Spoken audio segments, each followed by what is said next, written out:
සම්මා සම්බුදු සරණයි.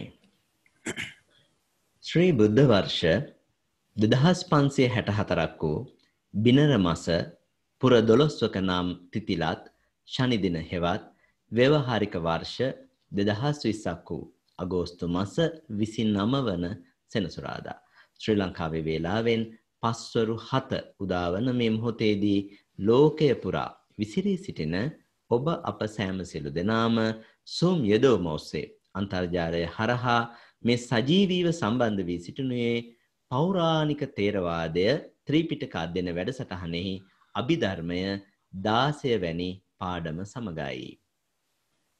පෞරාණික තේරවාදය ත්‍රිපිටක අධ්‍යයන වැඩසටහනෙහි 16 වෙනි අභිධර්ම හා පාලි භාෂා පුහුණුවට සම්බන්ධ වන සත්පුරුෂ හිතවතුනි, පසුගිය අභිධර්ම පාඩම් 15 පුරාවට අපි කාමාවචර සිත් සිව්පනස ගැන සම්පූර්ණයෙන්ම ඉගෙන ගන්නට යෙදුණා. ඉන් අනතුරුව අපි ආරම්භ කරන්න යෙදුණා 15 වෙනි අභිධර්ම පාඩමේදී රූපාවචර සිත් පිළිබඳව ඉගෙන කියා ගන්නට. එහිදී ගෞරවනීය ස්වාමින් වහන්සේ මේ රූපාවචර ප්‍රථම ධානයේ උපදවා ගන්නේ කෙසේද කියන කාරණයත්, ඒ සඳහා අනුපිළිවෙලින් අනුගමනය කළ යුතු පියවර පිළිබඳවත් පඨවි කසිනය ආශ්‍රයෙන් පැහැදිලි කරන්න යෙදුණා.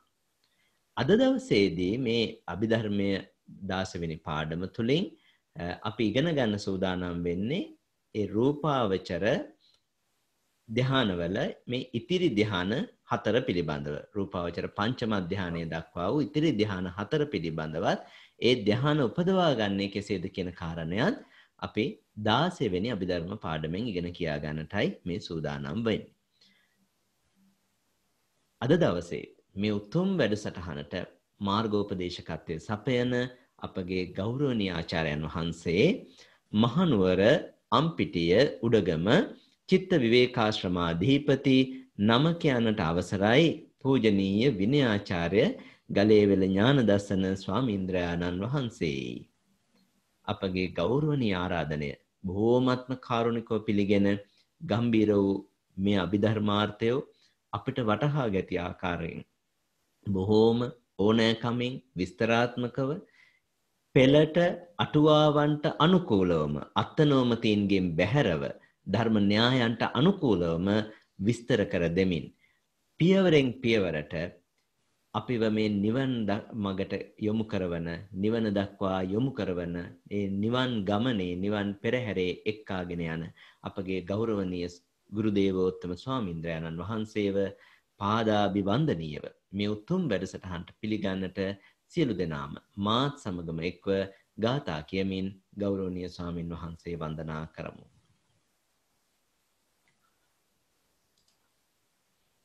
අවසරයි ස්වාමීනි.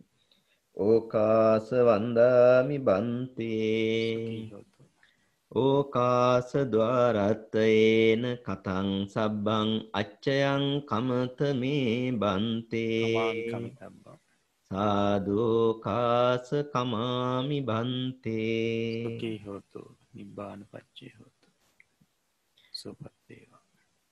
ගෞරවනීය ස්වාමීන් වහන්සේ අද දවසේත් මේ 16 වෙනි අභිධර්ම පාඩමට සහ සම්බන්ධ වෙන්න විශාල පිරිසක් ලෝකේ රටවල් ගණනාවක සිට Zoom යොදවන ඔස්සේ සහ සම්බන්ධ වෙලා සිටිනවා. බොහොමත්ම ඕනෑකමින් මේ අභිධර්ම පාඩම ඉගෙන කියා ගන්න. අපි වෙත අනුකම්පාවෙන් මීළඟ අභිධර්ම පාඩම කියා දෙන්නට කියලා අපි ඔබ වහන්සේට පාද නමස්කාර පූර්වකව ආරාධනා කර සිටිනවා. අවසරයි ස්වාමීනි. හොඳයි, අපි කවුරුත් නමස්කාර පාඨය කියමු. නමෝ තස්ස භගවතු අරහතෝ සම්මා සම්බුද්දස්ස නමෝ තස්ස භගවතු අරහතෝ සම්මා සම්බුද්දස්ස නමෝ තස්ස භගවතු අරහතෝ සම්මා සම්බුද්දස්ස. සෑම සියලු දෙනාටම තෙරුවන් සරණයි. අපි ගිය වාරයේදී ඉගෙන ගත්තා මේ රූපාවචර සිත් 5 සම්බන්ධයෙන්. ඊට අදාළ අපි පාඩම එදා අවසන් කරා. ඉතින් ඒ රූපාවචර සිත් ප්‍රායෝගිකව යෙදෙන අවස්ථා ගැන තමයි අපිට අනතුරුව පැහැදිලි කරගත්තේ. ඉතින් ඒ සම්බන්ධයෙන් පඨවි කසිනේ සම්බන්ධ කරගෙන තමයි අපි පිළිවෙලට ප්‍රථම ධ්‍යානය දක්වා ඒ ගමන පැහැදිලි කරන්න යෙදුනේ. ඉතින් අද අපි එතන ඉඳලා විස්තර කරන්න බලාපොරොත්තු වෙනවා. හොඳයි, එහෙමනම් අපි එදා අපි පැහැදිලි කරලා දුන්නා මේ පඨවි කසිනෙන් ප්‍රථම ධ්‍යානය දක්වා යන ගමන. ඒ වගේම මේ කසිනයක් සකස් කරගන්න ආකාරය මුලින්ම අපි පැහැදිලි කරා. එතකොට සාමාන්‍යයෙන් අඟල් 12ක් අඟල් 13ක් පමණ විස්කම්භයෙන් යුක්තව යම් රවුමක් හදාගෙන ඒකට පස් පුරවලා ඊට පස්සේ පස් ටික හොඳට මට්ටම් කරගෙන අර පිරිසිදු ලෑල්ලක් උඩ තමයි ඒක කරගන්න ඕනි. ඊට පස්සේ කසිනිය දිහා බලාගෙන අපි කියපු දුරෙන් ඈත ඉඳලා බලාගෙන පඨවි කියලා මෙනෙහි කරන්න කියලා මේ මතක් කරා. ඉතින් අන්න එහෙම මෙනෙහි කරනකොට S2 අරගෙන කලින් මෙනෙහි කරනවා. ඊට පස්සේ S2 පියාගෙන මෙනෙහි කරනවා. ඉතින් මෙන්න මෙහෙම S2 පියාගෙන මෙනෙහි කරන අවස්ථාවකදී අර ඉදිරියේ තියෙන පඨවි කසිනය අර පස්ටවම තමන්ට S2 බලනවා වගේම හිතට පේනවා නම් එතනින් නැගිටලා වෙනත් තැනකට ගිහිල්ලා ඉඳගෙන නැවතත් මේ භාවනා ඉරියව්වෙම ඉඳගෙන S2 පියාගෙන හිතින් පඨවි කියලා අර ඉදිරියේ පේන ඒ කසින නිමිත්ත දිහා බලාගෙන මෙනෙහි කරන්න කියලා කිව්වා. ඉතින් ඒ කසිනේ කියන්නේ ලෑල්ල උඩ තියෙන මේ කසිනය තමන්ගේ හිතට පෙනෙනවා නම් S2 පියාගත්තට පස්සේ ඒ විදිහටම පෙනෙනවා නම් ඒ අවස්ථාවේ අපි ඒකට කිව්වා උග්ඝහ නිමිත්ත කියලා. උග්ඝහ නිමිත්ත.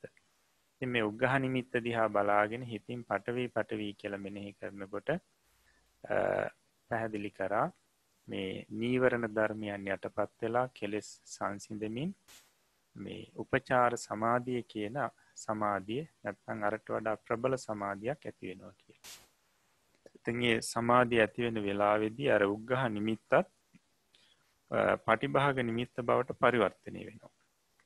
ඒ කියන්නේ මුලින් අර තමන්ගේ හිතට පෙනුණු පටිභාග මේ උග්ඝහ නිමිත්ත පෙරට වඩා 100,000 ගුණයකින් ආලෝකමත් වෙලා ප්‍රභාස්වර වෙලා පැහැදිලි වෙලා පිරිසිදු වෙලා හරියට අර කැඩපතක් ඒ කැඩපත දාලා තියෙන මේ ආවරණයෙන් එළියට ගන්නකොට වගේ ඊටාම පිරිසිදුව පැහැදිලිව ප්‍රභාස්වරව අන්න අර කසින මණ්ඩලේ පෙනෙන්න ගන්නවා. නැත්නම් මේ අවස්ථාවට අපි කියනවා පටිභාග නිමිත්ත පහළ වුණු අවස්ථාව කියලා. ඉතින් මේ පටිභාග නිමිත්ත පහළ වුණාට පස්සේ කිව්ව නැවතත් ඒ පටිභාග නිමිත්ත දිහාම හිතින් බලාගෙන පඨවි කියලා මෙනෙහි කරන්න කියලා.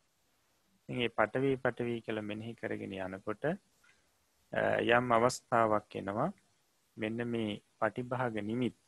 ඒ කියන්නේ ඉදිරියේ පෙනෙන අර නිමිත්ත පටිභාග නිමිත්ත ටික තමන් දෙසට කිට් වෙනවා වගේ ලං වෙනවා වගේ ප්‍රකට වෙන්න ගන්නවා. ඒ වගේම හිතත් ඒ දෙසට ඇදිලා යනවා වගේ ප්‍රකට වෙන්න ගන්නවා.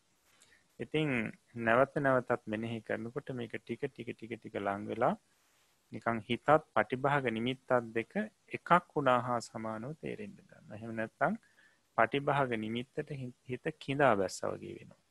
පටිභාග නිමිත්තත් එක්ක හිත එකතු වුණා වගේ වෙනවා. එතකොට මෙන්න මේ අවස්ථාව තමයි පඨවි කසිනේ ප්‍රථම ධ්‍යානයේ ලැබපු අවස්ථාව කියලා අපි එදා පැහැදිලි කරා. එතකොට එහෙම නැත්නම් රූපාවචර පළවෙනි සිත විතක්ක ਵਿਚාර පීති සුඛ ඒකාග්‍රතාව සහිත ප්‍රථම ධ්‍යාන සිත පහළ වුණු අවස්ථාවයි කියලා. එතකොට මෙන්න මේ අවස්ථාවේදී මේ සාමාන්‍යයෙන් ඒ සිත ප්‍රථම ධ්‍යාන සිත පවතින එක මොහොතයි. නැත්නම් එක සිතයි පහළ වෙන්නේ. එක චිත්තක්ෂණයයි පවතින්නේ. ඊට පස්සේ නැවත ඒ රූපාවචර සිත නිරුද්ධ වෙලා යනවා. ඉතින් ඊට පස්සේ මේ වෙන්නේ අර පටිභාග නිමිත්ත. දැන් ඉස්සල්ලා රූපාවචර සිත පහළ වෙනකොට පටිභාග නිමිත්තට හිත කිඳා බැස්සා වගේ වුණා. එහෙම නැත්නම් හිතයි පටිභාග නිමිත්තයි දෙක එකතු වුණා වගේ වුණා.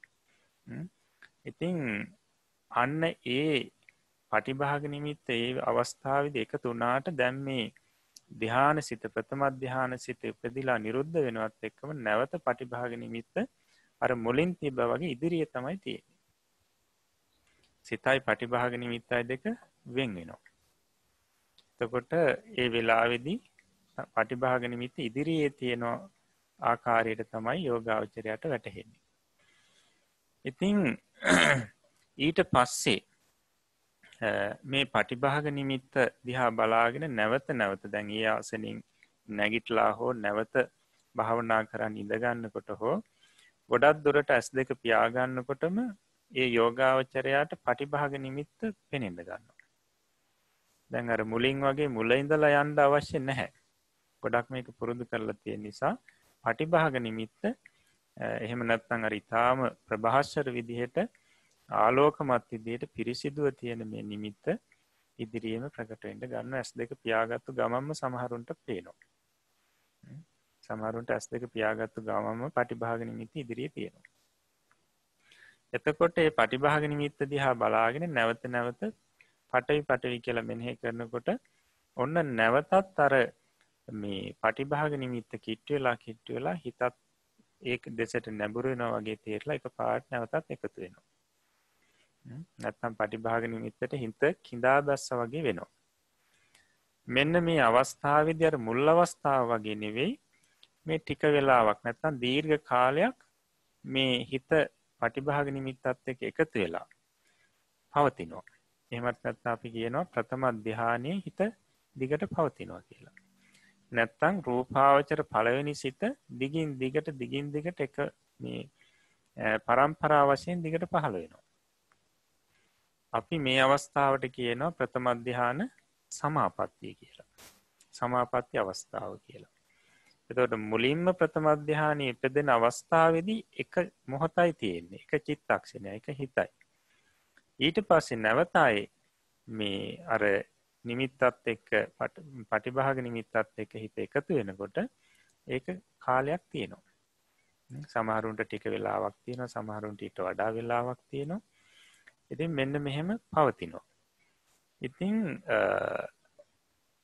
ඊළඟට නැවත සමහරලාට මේ පටිභාග නිමිත්ත මේ අර සිතත් එක්ක එකතුණු පටිභාග නිමිත්ත නැවත ඈත් වෙලා යනවා වගේ වුණොත් ආයෙත් ඒ දිහා බලාගෙන පටවි කියලා මෙනෙහි කරන්න ඕනේ. එතකොට නැවතත් ආයෙත් එකතු වෙනවා. එතකොට මේ එකතු වෙන අවස්ථාවට අපි කියනවා ධ්‍යාන අවස්ථාව කියලා. එහෙම නැත්නම් අර්පණ අවස්ථාව, නැත්නම් සමාපත්තිය.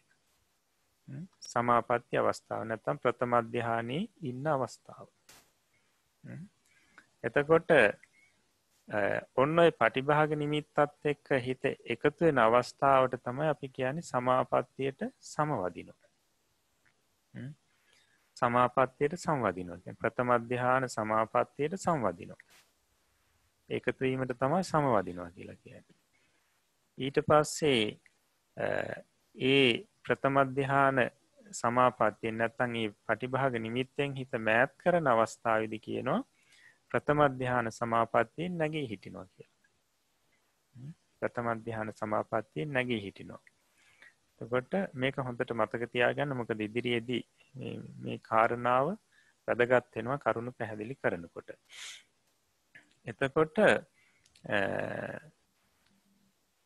මේ යෝගාවචරයා ඉතින් අර මේ පටිභාග නිමිත්තත් එක්ක එකතු වීම නැත්නම් ප්‍රථම ධ්‍යානයට නැවත සමවැදීම නැවත කරන්න ඕනේ. ඉතින් එතකොට අර මුල් කාලයට වඩා කාලයක් සාමාන්‍යයෙන් ඉන්න පුළුවන්. ඉතින් යම් වෙලාවක මේ පටිභාග නිමිත්ත මේ තැනත්තට පහළ වෙන්නේ නැත්නම් ඒ වෙලාවේදී කල්පනා කරන්න ඕනි මුලින් පටිභාග නිමිත්ත පහළුණු අවස්ථාවේ නැත්නම් ධ්‍යානයේට සංවැදුණු අවස්ථාවේදී තමන් කොයි ආකාරයට ඒ කටයුත්ත කරේ. එහෙම නැත්නම් එදාට මොන විදිහේ ආහාරයක්ද ගත්තේ, මොන විදිහේ ඉරියව්වක්ද පැවැත්වුවේ, මොන විදිහේ කතා බහක්ද කරේ, එතකොට කොයි තැන ඉඳලාද භාවනා කරේ. ඔන්න ওই විදිහට ඒවා සලකලා ඒ ආකාරයටම අනුගමනය කරලා භාවනා කරනකොට ඔන්න අර පටිභාග නිමිත්ත නැවත පහළ වෙනවා. සමහරුන්ට තියෙනවා සමහර තැනක ගිහිල්ලා භාවනා කරනකොට මේ භාවනා වැඩෙන්නේ. සමහර තැනකදී භාවනා හොඳට වැඩෙනවා. ඉතින් මෙන්න මේ විදිහට යම් වෙලාවක පටිභාග නිමිත්ත පහළ නොවෙනවා නම් අර කියපු ක්‍රමයට මේ පටිභාග නිමිත්ත නැවත උපදව ගන්න ඕනේ. ඒ වගේම තමයි නිරන්තරයෙන්ම නීවරණයන්ගෙන් හිත පිරිසුදු කරගන්න ඕනේ. කියන්නේ අවධානයෙන් ඉන්න ඕනි, තරහ නොගන්න විදියට හිත පවත්වා ගන්න. ඒ වගේම කාමච්ඡන්දේ පහළ නොවන විදිහට හිත පවත්වා ගන්න. ඒ වගේම තීන මිද්දේට බර නොවන විදිහට, උද්ධච්ච කුක්කුච්චයට, ඊට පස්සේ විචිකිච්ඡාවට, මේවට බර නොවන විදිහට හිත නිරන්තරයෙන්ම පවත්වා ගන්න උත්සාහවත් වෙන්න ඕනේ. ඒත් මේ නීවරණ ගැන අපි ඉදිරියේදී පැහැදිලි කරනවා. දැන්ට සාමාන්‍ය විදිහට මතක තියාගන්න. මේ විදිහට හිත මේ නීවරණයන්ගෙන් පිරිසිදුව තබාගෙන, කියන්නේ සාමාන්‍ය ඉන්න වෙලාවේදී ධානයේට සම්වදින අවස්ථාවේදී පටිභාග නිමිත්තත් එක්ක හිත එකතු වෙන අවස්ථාවේ කොහොමදවත් නීවරණ පවතින්නේ නැහැ. ඒ අනිත් වෙලාවෙත් බොහොම අවධානයෙන් සිහියෙන් ඉන්නට ඕනි. ඉතින් ඊට පස්සේ මෙන්න මේ පටිභාග නිමිත්ත පතුරවන්න කියලා කියනවා. පටිභාග නිමිත්ත පතුරවන්න කියලා. එහෙම නැත්නම් අපි කියනවා පටිභාග නිමිත්ත වඩනවා කියලා. ඒ කියන්නේ දැන් අර ඉදිරියේ තියෙන තමන්ගේ පටිභාග නිමිත්ත දිහා බලාගෙන ඊට පස්සේ මේ මෙන්න මේ පටිභාග නිමිත්ත ටික ටික ලොකු කරනවා. ඒක කරන්න පුළුවන් හිතින් කරන්න පුළුවන්.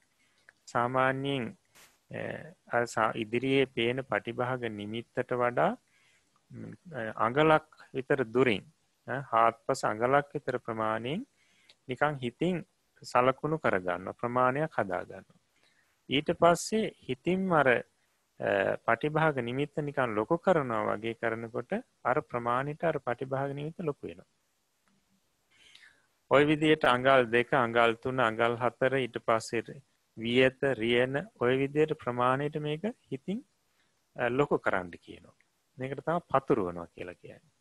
එතකොට ඒක සාමාන්‍යයෙන් තමන් ඉන්න තැන ඉඳලා තමන්ගේ ගෙදර ප්‍රදේශයේ පැත්තට මේ නිමිත්ත හිතින් හරවගෙන ඒ පැත්ත අරමුණු කරගෙන ටික මේ ඒ ඉන්න භූමි ප්‍රදේශයේ ගෙදර අන්න ඒ ප්‍රදේශයේ හිතින් ලකුණු කරගෙන ඒ ප්‍රදේශයට අර මේ ප්‍රදේශයේ තරමට අර පටිභාග නිමිත්ත විශාල කරනවා හිතින්ම.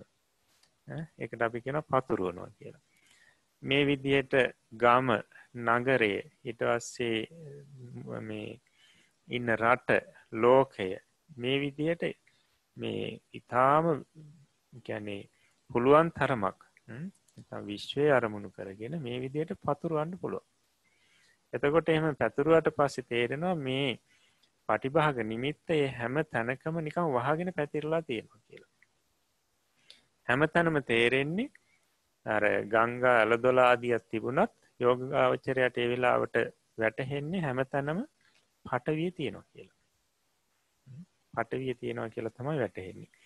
එතකොට මේක තමයි මේ පටිභාග නිමිත්ත වඩනවා, පතුරවනවා කියලා කියන්නේ මේකයි. ඉතින් කසිනවලදී තමයි මේක එන්නේ. කසින භාවනාවලදී තමයි පටිභාග නිමිත්ත ওই විදිහට පතුරවන්නේ, වඩන්නේ. අනිත් ඒවලදී ඒක අදාළ වෙන්නේ නැහැ. ඊට පස්සේ ඒ යෝගාවචරයට පුළුවන් ඒ පතුරවපු ඉතාම විශාල ප්‍රදේශයකට පතුරවපු මේ පටිභාග නිමිත්ත අරමුණු කරගෙන නැවත පටවි කියලා මෙනෙහි කරනකොට නැවත ඔන්න පටිභාග නිමිත්තයි හිත එකතු වෙනවා. ඒ කියන්නේ ප්‍රථම ධානයේට නැවත සමවැදුණා. නැත්තම් ප්‍රථම ධාන සමාපත්තියට සමවැදුණා. ඊට පස්සේ නැවත මේකෙන් අයින් වෙන්න පුළුවන්. අයින් වෙන්න පුළුවන්. ඉතින් මෙන්න මෙහෙම මේ පඨවි කසිනේ පටිභාග නිමිත්ත වඩලා නැත්තම් පතුරවලා ඊට පස්සේ කියනවා මේ ප්‍රථම ධ්‍යානෙ හොඳට වශී කරගන්න ඕනි කියලා. ဒုတိ ය ධ්‍යානෙට යන්න ඉස්සරින් ප්‍රථම ධ්‍යානෙ හොඳට වශී කරගන්න ඕනි කියලා. වශී කරගන්නවා කියලා කියන්නේ තමන්ට අවශ්‍ය පරිදි හසුරුවන්න. තමන්ට ඕනි විදිහට මේ ප්‍රථම ධ්‍යානෙ හසුරුව ගන්න මේ අවශ්‍ය ක්‍රමයට පුරුදු කරගන්නවා. නැත්තම් තමන්ගේ යටතට මේ ප්‍රථම ධ්‍යානෙ ගන්නවා. දැන් අපි හිතමුකෝ වාහනයක් තමන්ට හුරු නැති කාලේ හරියට තමන්ට අවශ්‍ය විදිහට වාහනේ හසුරුව ගන්න බෑ. හැබැයි හොඳට හුරු වුණාට පස්සේ ඕන විදිහට තමන්ට වාහනේ හසුරුව ගන්න පුළුවන්. අන්න ඒ විදිහට මේ ප්‍රථම ධ්‍යානයක් තමන්ට ඕනි විදිහට හසුරුව ගන්නට නම් මේක වශී කරන්න ඕනි කියලා කියනවා. හොඳට හුරු කරගන්න ඕනි. එතකොට එහෙම හුරු කරගත්තාම ඕනම වෙලාවක ඕනම තැනක ඕනම කාලයක් ඒකට සංවදින්න පුළුවන්. නැත්නම් ප්‍රථම ධ්‍යානෙ ඉන්න පුළුවන්. ඕනම වෙලාවක එකකින් අයින් වෙන්න පුළුවන්. එතකොට මෙන්න මේ විදිහට හොඳට හුරු වෙනවා. ඒ නිසා බුදුරජාණන් වහන්සේ පැහැදිලි කරනවා මේ ප්‍රථම ධ්‍යානෙ හොඳට හුරු කරගෙන තමයි ඊළඟට ဒုတိ ය ධ්‍යානෙට යා යුත්තේ කියලා. එහෙම නැත්නම් උපමාවකින් පැහැදිලි කරනවා කන්දක් නගින ගව දෙනක් පළවෙනි පාදය හරියට තියාගන්න නැතුව දෙවෙනි පාදයේ තියන්න ගියොත් වැටෙනවා. පළවෙනි පාදේ හරියට තියාගන්න ඕනි පොළවේ. හොඳට තියාගෙන තමයි ඊළඟ පාදේ උසවලා ඊළඟට තියන්න ඕනේ. අන්න ඒ නිසා මේ ධ්‍යාන වඩන කොටත් ප්‍රථම ධ්‍යානෙ වශී කරගෙන ඊට පස්සේ තමයි ဒုတိ ය ධ්‍යානෙ උපදවගන්නේ ඒ මාර්ගෙට යන්නේ. හොඳයි. එතකොට මේ වශී කරන ක්‍රම පහක් වශී කිරීමේ ආකාර පහක් පැහැදිලි කරනවා. සමාපජ්ජන, ආවජ්ජන, සමාපජ්ජන, අදිඨාන, වුට්ටාන, පච්චවේක්ඛන. ආවජ්ජන, සමාපජ්ජන, අදිඨාන, වුට්ටාන, පච්චවේක්ඛන කියන පහ තමයි මේ වශී කරන ක්‍රම පහ. එතකොට මේකෙදි ආවජ්ජනය අපි පසුව පැහැදිලි කරන්නේ. ආවජ්ජනය කියන වශීතාවය අපි පසුවයි කරන්නේ. ඉස්සල්ලාම මේකෙදි සමාපජ්ජන, වුට්ටාන කියන ක්‍රම දෙකෙන් තමයි වශී කරන්නේ. එතකොට සමාපජ්ජනය කියලා කියන්නේ මේ පටිභාග නිමිත්තත් එක්ක හිත එකතු කිරීම. නැත්තම් සමාපත්තියට සමවැදීම. නැත්තම් ධ්‍යානයේ ඉපදවීම. ධ්‍යානයට සමවැදීම කියන එක. එතකොට මේක තමයි සමාපජ්ජනය කියලා කියන්නේ. ඊට පස්සේ වුට්ටානය කියලා කියන්නේ මෙන්න මේ පටිභාග නිමිත්තෙන් හිත ඈත් කර ගැනීම. එහෙම නැත්නම් අපි කියන සමාපත්තියෙන් අයින් වීම. නැත්නම් ධ්‍යානෙන් අයින් වීම කියලා. එතකොට සමාපජ්ජනය කියලා කිව්වේ මේ ධ්‍යානයට සමවැදීම. නැත්නම් පටිභාග නිමිත්තත් එක්ක හිත එකතු කිරීම. එතකොට මේකේ මේ වශී භාවයට පත් වුණා කියලා කියන්නේ සිතූ ෂෙනෙහිම මේ පටිභාග නිමිත්තට හිත එකතු කරන්න, පටිභාග නිමිත්තත් එක්ක හිත එකතු කරන්න හැකි බව. එහෙම නැත්නම් ධ්‍යානයට හිතූ ෂෙනෙහි සංවදින්න පුළුවන් බව. මේක තමයි සමාපජ්ජන වශීතාවය කියලා කියන්නේ. එතකොට සාමාන්‍යයෙන් දැන් මේක කරන්නේ අර භාවනා කරන වෙලාවේ දැන් පටිභාග නිමිත්ත ඉදිරියට ආවට පස්සේ මේ යෝගාවචරයට පුළුවන් නිකන් හිතින් මේ පටිභාග නිමිත්ත නිකන් තමන්ගේ දෙසට හිත දෙසට නිකන් ඇදලා ගන්නවා වගේ කරන්න. හිතින් ඒක කරන්නේ. එහෙම නැත්නම් නිකන් පටවි කියනකොටම දැන් පටිභාග නිමිත්තට හිත එකතු වෙනවා. පටිභාග නිමිත්තත් එක්ක හිත එකතු වෙනවා. නැත්නම් පටිභාග නිමිත්ත හිතත් එක්ක එකතු කරන්න නැත්නම් මේ සමාපත්තියට සංවදින්න ඕනි කියලා හිතෙනකොටම වගේ එකතු වෙන්න පුළුවන්. ඊට පස්සේ මේ පටිභාග නිමිත්තත් එක්ක හිත එකතු වුණාට පස්සේ ඊළඟට කරන්න ඕනි හිතලම අර පටිභාග නිමිත්ත නැවත අයින් කරනවා. එකතු වුණු එක වියෝජනය කරනවා. එතකොට ඒකට තමයි මේ වුට්ටානය කියලා කියන්නේ. ඒතර වුට්ටාන වශීතාවේ සම්පූර්ණා කියලා කියන්නේ සිතූ ෂණෙහිම ඒ පටිභාග නිමිත්තෙන් හිත අයින් කරන්න පුළුවන් වෙන්න ඕනේ. නැත්තම් ධානයෙන් හිතූ ෂණයෙන් අයින් වෙන්න පුළුවන් වෙන්න ඕනේ. එතකොට මුලින්ම මේ යෝගාවචරය හුරු කරන්න ඕනි මේ සමාපජ්ජනීය සහ වුට්ටානී. අන්න අර ඉදිරියේ තියෙන පටිභාග නිමිත්තට හිත එකතු කරනවා. ඊට පස්සේ සුළු මොහොතක් යනකොටම නැවත අයින් කරනවා. නැවත ඊට පස්සේ එකතු කරනවා නැවත අයින් කරනවා. නැවත එකතු කරනවා නැවත අයින් කරනවා. මෙන්න මේ විදිහට සමහරෙකුට ටිකක් මේක කරනකොට අපහසුයක් තියෙනවා. ඒ කියන්නේ අර පටිභාග නිමිත්තට හිත එකතු කිරීම නැත්නම් මේ ධ්‍යානයට සංවැදීම කියන එක ටිකක් අපහසුයි. ටික වෙලාවක් යනවා. හැබැයි නැවත හුරු කරනකොට සිතූ ෂණෙහිම පටිභාග නිමිත්තත් එක්ක හිත එකතු වෙනවා. නැත්නම් ප්‍රථම ධ්‍යානයට සංවදිනවා.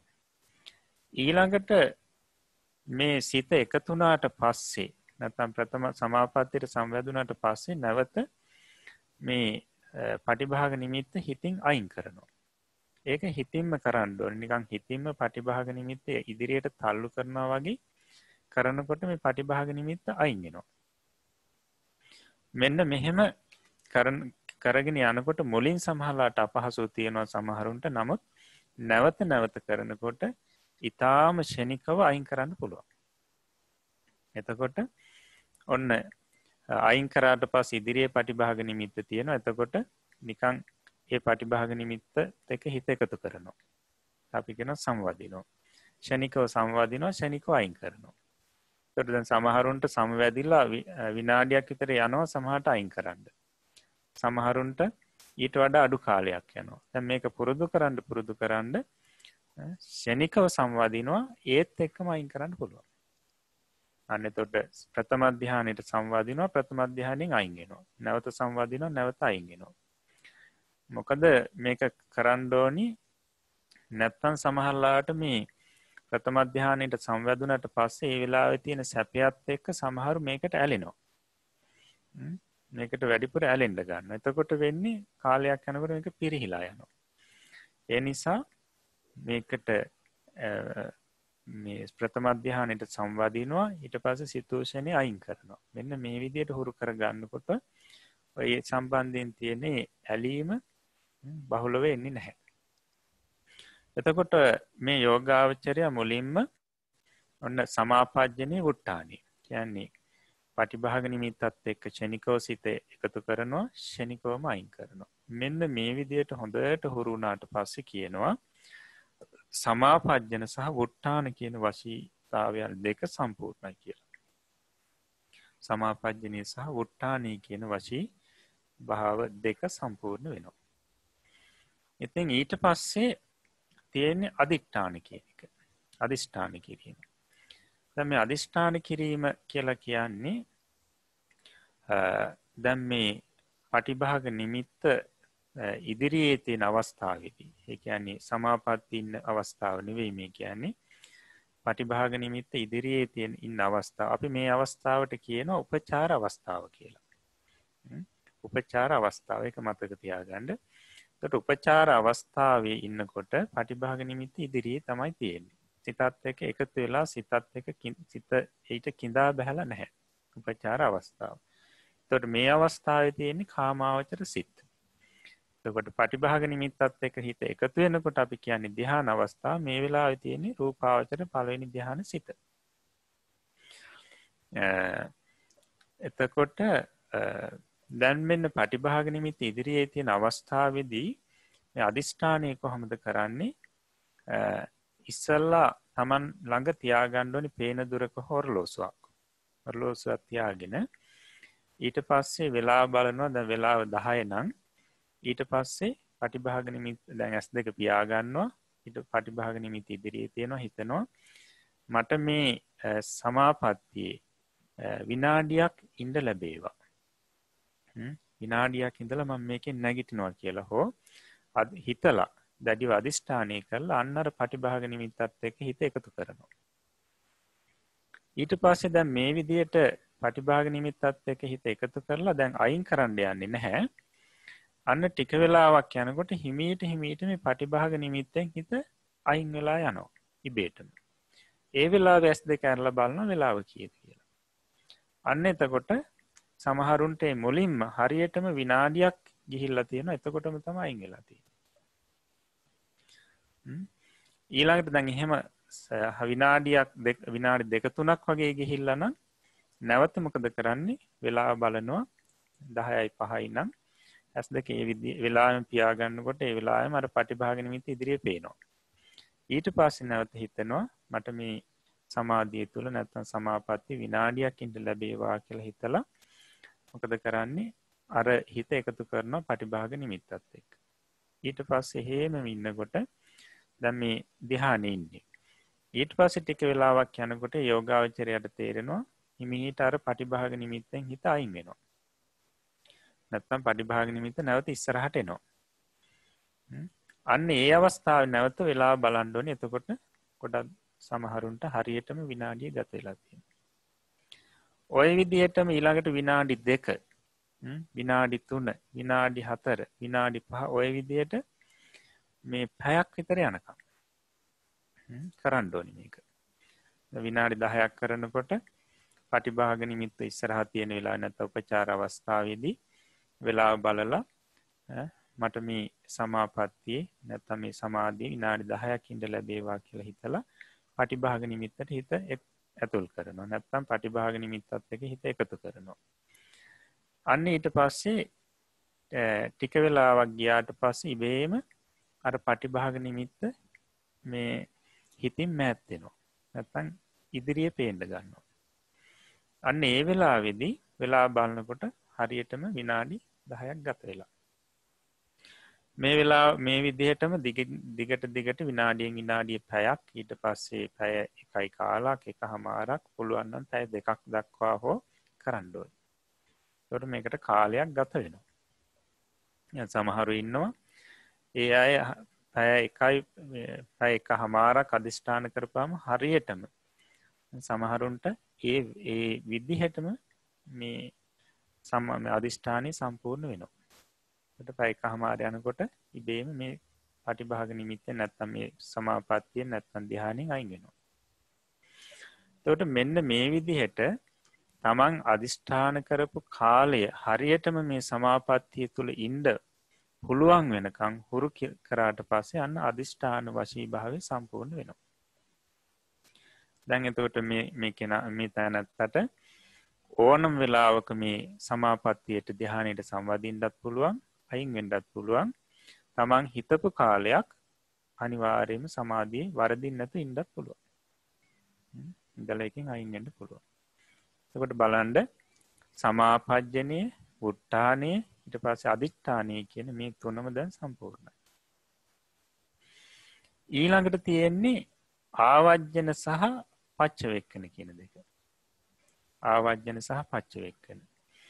එතකොට දැන් මේ ප්‍රථම ධ්‍යානෙ ගැන අපි කියනකොට නැත්නම් මේ පළවෙනි රූපාවචර සිත ගැන කියනකොට පැහැදිලි කරා විතක්ක, ਵਿਚාර, පීති, සුඛ, ඒකාග්‍රතා සහිත ප්‍රථම ධ්‍යාන සිත කියලා. එතකොට මේ විතක්ක, ਵਿਚාර, පීති, සුඛ, ඒකාග්‍රතා කියලා කියන්නේ මේ ප්‍රථම ධ්‍යානෙට. නැත්නම් මෙන්න මේ අන්‍යෝන්‍ය සම්බන්ධතාවයෙන් යුතුව පහළ වෙන මේ චෛතසික පහ. මේ නම් වලින් කියවෙන චෛතසික පහක්. මෙන්න මේ පහට තමයි ප්‍රථම ධ්‍යානෙ කියලා කියන්නේ. දැන් මේ පහට තවත් කියන අපි ප්‍රථම ධ්‍යාන අංග කියලා. ඒකට මෙන්න මේ අංග පහ මේ අංග පහ තමයි ප්‍රථම ධ්‍යාන නැත්නම් පළවෙනි රූපාවචර සිතේ බලවත්ව එකිනෙකාට අන්‍යෝන්‍ය සහයෝගීත්වයෙන් යුතුව පහළ වෙන ධර්ම. අපි කියනවා ප්‍රථම ධ්‍යාන අංග කියලා මේවට. විතක්කයට, ਵਿਚාරයට, ප්‍රීතියට, සුඛයට, ඒකාග්‍රතාවයට කියන ප්‍රථම ධ්‍යාන අංග. මේ පහ සම්පූර්ණ වෙනකොට තමයි ප්‍රථම ධ්‍යානෙ. ඒ නිසා කියනවා මේවට ප්‍රථම ධ්‍යාන අංග කියලා. එතකොට අපි පැහැදිලි කරා එදා විතක්කය කියලා කියන්නේ මොකක්ද කියන එක. විචාරය කියන්නේ මොකක්ද කියලා. ඉතින් ඒවා තවදුරටත් අපි චෛතසික කාණ්ඩෙදි පැහැදිලි කරලා දෙනවා. දැන්ට සාමාන්‍ය විදිහට දැනගන්න විතක්කය කියන්නේ චෛතසිකයක්. මේ විතක්කයෙන් කෙරෙන්නේ මේ සිත ධාන සිත මේ පටිභාග නිමිත්තට නංවනවා. පටිභාග නිමිත්තට ගෙන යනවා. ඒක තමයි මේ විතක්කයේ ස්වરૂපය. විතර්කයෙන් කෙරෙන්නේ සිත ධාන සිත මේ පටිභාග නිමිත්තට නැංවීම. මේ ගෙන යන. ඊළඟට විචාරය කියලා කියන්නේ මේ පටිභාග නිමිත්ත නැත්තම් මේ අරමුණ පිරිමදින ස්වરૂපේ. අරමුණ පිරිමදින ස්වરૂපේ. එතකොට මේකෙන් කරන්නේ සිත මේ අරමුණේ හසුරුවනවා. අරමුණේ පවත්වනවා. අරමුණේ හොඳට සිත අර නිකන් පිරිමද්දවනවා වගේ කරනවා. එහෙම නැත්නම් අරමුණේ සිත බඳිනවා. විචාරයෙන් කෙරෙන්නේ ඒකයි. ඊළඟට ප්‍රීතිය නැත්නම් ප්‍රීතිය කියලා කියන්නේ සිතේ පිනා යන ස්වરૂපේ. එතකොට සිතේ පිනා යන ස්වરૂපය ඇති කරන්නේ ප්‍රීතිය. මේ සිතේ පිනා යන ස්වરૂපය ඇති වෙනකොට ඒ සිතේ බලයෙන්ම ඒක කයටත් දැනෙන්න ගන්නවා. ඒකට නිකන් කයස් මුළු කයම නිකන් පිනා ගිහිල්ලා වගේ ඒ වෙලාවේ යෝගාචරයට දැනෙන්නේ. මුළු කයටම මේක දැනෙනවා කියලා පැහැදිලි කරනවා. මුළු කයෙම නිකන් පිනා යන ස්වરૂපයක් නිකන් මුළු කයම නිකන් මේ ප්‍රීතියෙන් පිරිලා වගේ ස්වરૂපයක් යෝගාචරයට තේරෙනවා. ඊළඟට සුඛය කියලා කියන්නේ මේ සිතේ තියෙන මේ සැපවත් බව. සිතේ සැපවත් බව ඇති කරන්නේ සුඛයෙන්. අපි මේකට තවත් නමක් කියනවා මේ සුඛය කියලා කියන්නේ ඇත්තටම සෝමනස්සයට. සෝමනස්ස වේදනාවට. එතකොට මේ සෝමනස්ස වේදනාවෙන් නැත්තම් මේ සුඛයෙන් කරන්නේ මේ සිත සුවපත් කරනවා. එහෙම නැත්තම් සිතේ තියෙන ඔය දරත ගතිය, තද ගති වගේ තියෙනවා නම් ඒක සංසිඳවලා සිත නිරෝගී කරනවා. සිත සැහැල්ලු කරනවා, සිත සුවපත් කරනවා. සිතේ පහසු ඇති කරනවා. එතකොට මෙන්න මේ පහසුව සිතේ පහසු ඇති වෙනකොට මේක කයටත් බලපානවා. සිත නිසා කයෙත් මේ අපි කියන රූප ඇති වෙනවා කියලා. එතකොට කයෙත් ඊටාම පහසුවක් මේ යෝගාවචරයට දැනෙනවා. කය පුරාම මේ පහසුව තියෙන බව දැනෙනවා. ඒ නිසා කය බොහොම සැහැල්ලුයි මේ වෙලාවේ. සමහරුන්ට කය තියෙනවද නැද්ද කියලාවත් තේරෙන්නේ නැති මට්ටමට කය සැහැල්ලු වෙලා.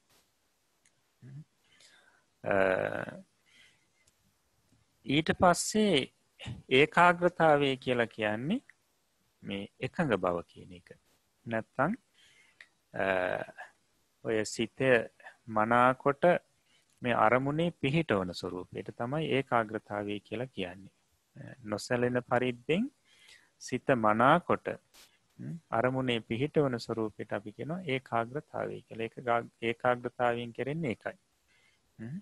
ඒක එහෙම නැත්නම් අපි අර පෙට්ටියක උඩ පියනයි යට පියනයි දෙක එකට සම්බන්ධ කරලා තියෙනවා වගේ මේ සිතයි මේ පටිභාග නිමිත්තයි දෙක මනාව සම්බන්ධ කරලා මනාව පිහිටවනවා මේ ඒකාග්‍රතාවයෙන්.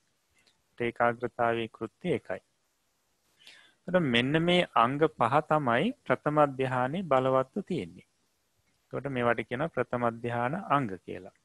ඒ නිසා තමයි මෙන්න මේ අංග පහෙන් සම්ප්‍රයුක්ත ප්‍රථම ධාන සිත කියලා කියන්නේ. ඒකට දැන් ඊට සාමාන්‍ය සිත්වලත් අපිට ওই අංග තියෙනවා. හැබැයි බලවත් නැහැ.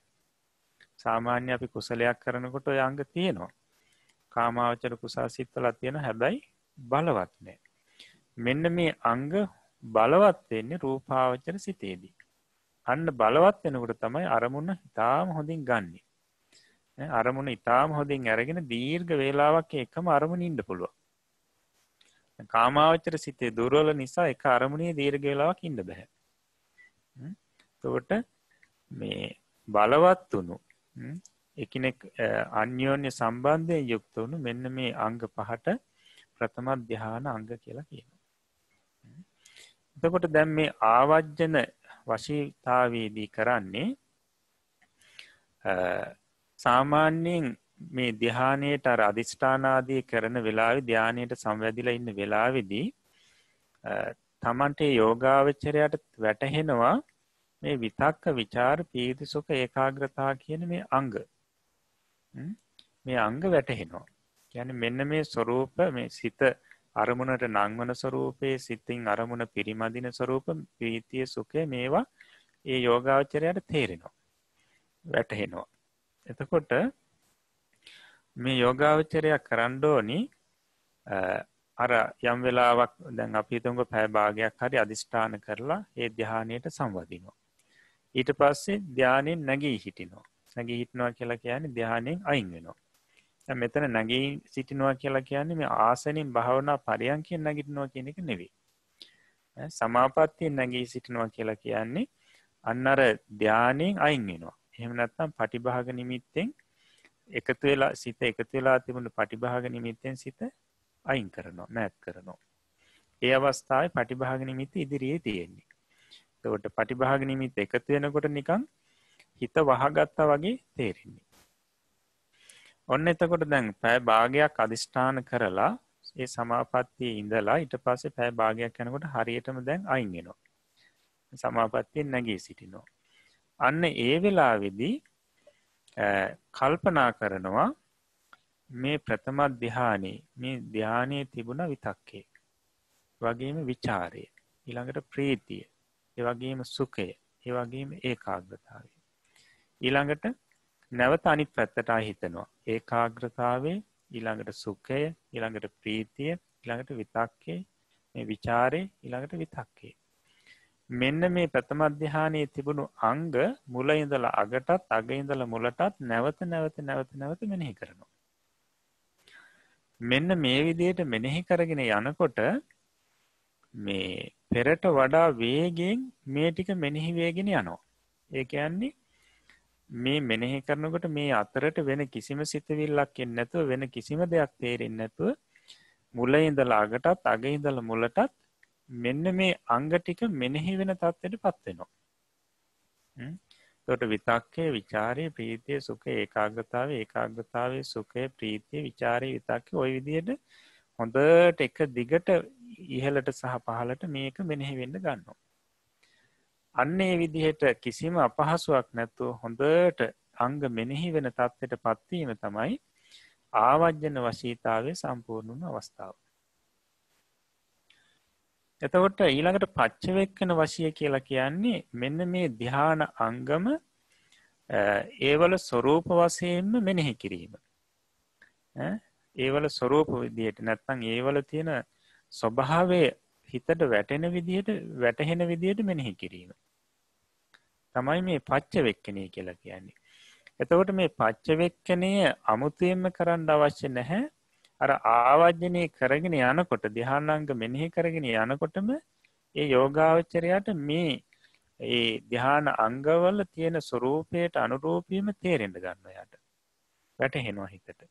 ඒ නිසා කියනවා ආවර්ජන වශයෙන් සිද්ධ කරනකොටම පච්චවෙක්කන වශය සම්පූර්ණ වෙනවා කියලා. පච්චවෙක්කන වශයක් සම්පූර්ණ වෙනවා. එතකොට දැන් බලන්න සමාපජ්ජන ඊට පස්සේ වුට්ටාන අදිට්ඨාන ඊළඟට ආවජ්ජන පච්චවෙක්කන කියන මෙන්න මේ වශීතාවයන් පහම දැන් සම්පූර්ණයි. දැන් එතකොට මේ යෝගාවචරයට ඕනම වෙලාවක ඕනම තැනක ඕනම කාලයක් ප්‍රථම ධ්‍යානෙට සමවැදෙලා ඉන්න පුළුවන්. දැන් සමහරුන්ට මේක හොඳට මේ වශී භාවය ඇති කරගත්තට පස්සේ මේ බස් එකේ යන ගමන් මේකට සම්වදින්න පුළුවන්. විනාඩියක් අදිෂ්ඨාන කරලා බස් එකේ යන ගමන් සංවදිනවා. සමහරලාට පන්තියක ඉන්න වෙලාවකදී විනාඩියක් සංවදිනවා. දෙකක් සංවදිනවා. ඉතින් මෙන්න මේ විදිහට මේ ඒ යෝගාවචරයට ඒ ධ්‍යානෙට සංවදින්න පුළුවන්. ඉතින් දැන් මෙන්න මේ විදිහට මේ වශී ක්‍රම පහෙන් ප්‍රථම ධ්‍යානයේ වශී කරගත්තට පස්සේ අන්න ඊළඟට තියෙන්නේ ဒုတိ ය ධ්‍යානෙ උපදවා ගැනීමට උත්සාහවත් වීම. ඒ කොහොමද දැන් මේ ආවජ්ජනේ නැත්තම් මේ ධ්‍යාන අංග ප්‍රථම ධ්‍යාන අංග මෙනෙහි කරගෙන යනකොට මෙන්න මේ යෝගාවචරයට තේරෙනවා මේ විතක්ක විචාර පීති සුඛ ඒකාග්‍රතාව කියන අංග පහෙන් මේ පළවෙනි අංගේ විතක්කේ කියන අංගේ ටිකක් රළුයි. අනිත් අංග 4ට වඩා මේක ටිකක් ඕලාරිකයි. අනිත් අංග 4 බොහෝම ශාන්තයි ප්‍රණීතයි. හැබැයි මේ විතක්කේ කියන අංගේ ටිකක් රළු අංගයක්. නැත්නම් ටිකක් ඕලාරිකයි වගේ. නමුත් අනිත් අංග 4 බොහෝම ශාන්තයි ප්‍රණීතයි. එතකොට තේරෙනවා මේ අංගේ ටිකක් දුර්වලයි. විතක්කේ කියන ප්‍රථම ධ්‍යානයේ තියෙන අංගය දුර්වලයි. ඉතින් අන්න ඒ අවස්ථාවේදී මේ යෝගාවචරයට තේරෙනවා මෙන්න මේ අංගය දුර්වල අංගයක්. එතකොට මේ අංගයේ තිබීම කියලා කියන්නේ නැවත අර මේ විතක්කේ තිබීම කියලා කියන්නේ අර නීවරණ වලට මේක ළඟයි ගොඩක්. නීවරණ යටපත් කරගෙන ප්‍රථම ධ්‍යානෙට ආවේ. ඒතර ප්‍රථම ධ්‍යානෙන් එහා පැත්තේ තියෙන නීවරණ. එතනින් එහාට ගියා කියන්නේ නීවරණ. එතකොට නීවරණ වලටත් මේ විතක්කේ ආසන්නයි. මෙන්න මේ විදිහට මේ යෝගාවචරයට වැටහීමත් එක්කම හිතෙනවා මේ විතක්කේ නැති අර ශාන්ත ප්‍රණීත වුණු විචාර පීති සුඛ ඒකාග්‍රතාව සහිතව ඊළඟ ධ්‍යානෙ තියෙනවා නම් හොඳයි කියලා අදහස එනවා. ඒකට ඊළඟ ධ්‍යානෙ උපදවා ගන්නට ඔන්න හිත නැවෙනවා. ඉතින් ඒ වෙලාවේදී මේ යෝගාවචරය කල යුත්තේ මොකද්ද? ප්‍රථම ධ්‍යානයේ සම්බන්ධයෙන් තියෙන ඇල්ම දුරු කරගෙන ඊළඟට අර දැන් පුළුවන් ඒ වෙලාවේ අවශ්‍ය නම් මේ විනාඩි 10ක් හරි ඕ කාලයක් අදිෂ්ඨාන කරලා ප්‍රථම ධ්‍යානෙට සම්වදිනවා. සම්වැදිලා එකකින් නැගී ඉඳලා මේ විතක්කේ තියෙන ආදීනව නැත්නම් මේ විතර්කයේ ඕලාරිකයි දුර්වල අංගයක් කියලා මෙනෙහි කරලා ඊට පස්සේ විතක්කේ නැති විචාරයේ පීති සුඛ ඒකාග්‍රතාවේ කියන අංග 4න් යුක්ත ဒုတိ ය ධ්‍යානය ဒုတိ ය ධ්‍යානයේ සම්බන්ධයෙන් හිත ඇති කරගෙන අර ඉදිරියේ තියෙන පටිභාග නිමිත්ත දිහා බලාගෙන පඨවි කියලා නැවත මෙනෙහි කරනවා. ඒ මෙනෙහි කරනකොට ඔන්න ටිකක් වෙලා යනකොට අර ප්‍රථම ධ්‍යානයේ ලැබුවා වගේ ටිකින් ටික මේ යෝගාවචරයට තේරෙනවා අර ඉදිරියේ තියෙන පටිභාග නිමිත්ත ටික ලං වෙනවා. තමන්ගේ ඒ ඉදිරියට නැත්නම් හිත දිහාවට ලං වෙලා ටික වෙලාවක් යනකොට මෙන්න මේ පටිභාග නිමිත්තට හිත කිඳා බැස්සා වගේ වැටහෙනවා. මේ පටිභාග නිමිත්තයි හිතයි දෙක එකතු වුණා වගේ වෙනවා. අන්නේ අවස්ථාව තමයි ဒုတိ ය ධ්‍යානයේ උපදින අවස්ථාව. එතකොට යෝගාවචරයට ඒ අවස්ථාවේදී එක සිතයි පහළ වෙන්නේ. කියන්නේ ဒုတိ ය ධ්‍යාන සිත එක වතාවයි පහළ වෙන්නේ. යෝගාවචරයට තේරෙනවා අන්න ඒ සිත පහළ වෙන අවස්ථාවේදී විතක්කේ තිබෙන්නේ නැහැ කියලා. අර අරමුණට හිත නංවන ස්වરૂපයේ ඒ සිතේදී ධ්‍යාන සිතේදී තිබෙන්නේ නැහැ කියලා වැටහෙනවා.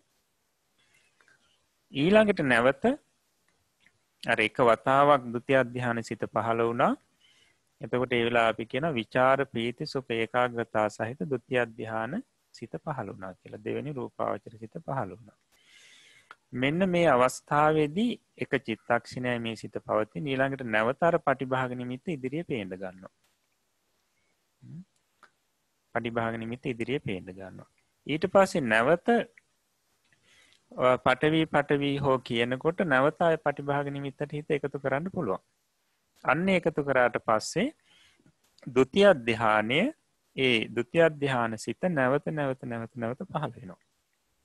මුලින් එකපාරයිනේ පහළ වුණේ මුල්ම අවස්ථාවේ. දැන් දිගට පහළ වෙනවා. එතකොට අපි කියනවා ဒုတိ ය ධ්‍යාන සමාපත්තිය කියලා මේක. එතකොට ඊළඟට නැවත ඒ ධ්‍යානෙන් අයින් වෙන්න පුළුවන්. නැවත ඊට පස්සේ පසු අවස්ථාවක ආයෙ නැවත ඒකට සංවදින්න පුළුවන්. ඉතින් ඒ ဒုတိ ය ධ්‍යානයට සමවැදීම කියන අවස්ථාවේදී නිරන්තරයෙන්ම කරන්න තියෙන්නේ මේ ඒ අංග සිහිපත් කරලා විචාර පීති සුඛ ඒකාග්‍රතාව සහිත දෙවෙනි ධ්‍යානයට සංවදින්න ඕනි කියලා හිතලා ඒ පටිභාග නිමිත්තට හිත එකතු කරනකොටම ဒုတိ ය ධ්‍යානෙ තමයි ලැබෙන්නේ. මෙන්න මේ ဒုတိ ය ධ්‍යානෙ උපදවාගත්තු කෙනත් ඊළඟට අර මුලින් ප්‍රථම ධ්‍යානෙ වගේම ආකාර පහෙන් මේ ဒုတိ ය ධ්‍යානෙ වශී කරන්න ඕනේ. මොනවද? සමාපජ්ජන, ඊට පස්සේ වුට්ටානය, ඊට පස්සේ අදිට්ඨානය, ඊට පස්සේ ආවජ්ජනය, ඊට පස්සේ පච්චවෙක්කනය, ප්‍රතිවේක්ෂාව. මෙන්න මේ කියන ආකාර පහෙන් මේ හොඳට මේ ද්විතිය ධ්‍යානයත් පුරු කරගන්න ඕනේ, වශී කරගන්න ඕනේ. මේ ද්විතිය ධ්‍යානයටත් අර ඒ පටිභාග නිමිත්තත් එක හිත හොඳට තමන්ට හිතෝෂණය ඇතුල් කරගන්න, එකතු කරගන්න පුළුවන් වෙන විදිහට හුරු කරන්න ඕනි. ඒ වගේම සිතූක්ෂණයෙහිම පටිභාග නිමිත්තෙන් හිත අයින් කරගන්න පුරුදු වෙන්න ඕනි. ඒ විදිහට හුරු කරන්න ඕනි. ඒක වුට්ටානය. ඒ වගේම ඕනම වෙලාවක් හිතුව වෙලාවක් ඒ සමාපත්තියේ ඉන්න පුළුවන් විදිහට, හිතුව වෙලාවෙන් පස්සේ සමාපත්තියෙන් අයින් වෙන්න පුළුවන් වෙන විදිහට අදිෂ්ඨානය හොඳට පුරු කරන්න ඕනි. ඊළඟට ද්විතිය ධ්‍යානයේ තියෙන අංග මෙනෙහි කිරීම. දැන් ද්විතිය ධ්‍යානයේ මොනවද තියෙන අංග? විචාර, පීති, සුඛ, ඒකාග්‍රතාව. මේ අංග හතරයි තියෙන්නේ. එතකොට අර පැය භාගයක් හෝ අදිෂ්ඨාන කරලා දෙවෙනි ධ්‍යානයට සම්වැදිලා ඒකෙන් නැගී ඉඳලා ඊට පස්සේ බලන අංග. අන්න විචාරයේ තියෙනවා, ප්‍රීතියේ තියෙනවා, සුඛයේ තියෙනවා, ඒකාග්‍රතාවයේ තියෙනවා. එතකොට ඊළඟට ඒකාග්‍රතාවයේ සුඛය, ප්‍රීතිය, විචාරය. විචාරය, ප්‍රීතිය, සුඛය, ඒකාග්‍රතාවය. මෙන්න මේ විදිහට මුලින් ඉඳලා අගටත්, අගේ ඉඳලා මුලටත් මේ මෙනෙහි කරනවා, බලනවා. එතකොට ඊට පස්සේ ටික වෙලාවක් යනකොට වේගෙන් ඊටාම හොඳින්, ඊටාම පහසුවෙන් මුලින් ඉඳලා අගටත්, අගේ ඉඳලා මුලටත් මේ අංග මෙනෙහි වෙන්න ගන්නවා. ආයාසයක් නැතුවම මෙනෙහි වෙන්න ගන්නවා එක දිගට. එතකොට මෙන්න මේ මෙනෙහිවීම කියලා කියන්නේ මේ අවස්ථාව ආවජ්ජන වශයෙන් සම්පූර්ණයි. ආවජ්ජන වශයෙන්දීම අර අංග හොඳට තේරෙන නිසා, ස්වરૂප වශයෙන් වැටහෙන නිසා පච්චවෙක්කන වශයත් ඒකෙම සම්පූර්ණ වෙනවා. එතකොට මේ ද්විතිය ධ්‍යානයේ හොඳට ওই විදිහට ක්‍රම පහෙන් වශී කරගත්තු කෙනා ඊට පස්සේ මෙන්න මේ අංගයා ඒ මෙනෙහි කරනකොට ඒ යෝගාවචරයට තේරෙනවා මේ ප්‍රීතිය, සුඛය, ඒකාග්‍රතාවය කියන අංග තුන බොහොම ශාන්තයි, බොහොම ප්‍රණීතයි, බොහොම හොඳයි. හැබැයි විචාරය කියන අංගය අර අංග තුනට වඩා ටිකක් ඕලාරිකයි, රළුයි. රළුයි. ඒ වගේම මේ විචාරය කියන අංගය අර විතක්කය කියන එකට බොහොම සමීපයි. සමීපයි. ඒ නිසා මේ විචාරය කියන ධානාංගය ටිකක් මේ දුර්වල අංගයක් විදිහට තමයි යෝගාවචරයට තේරෙන්නේ.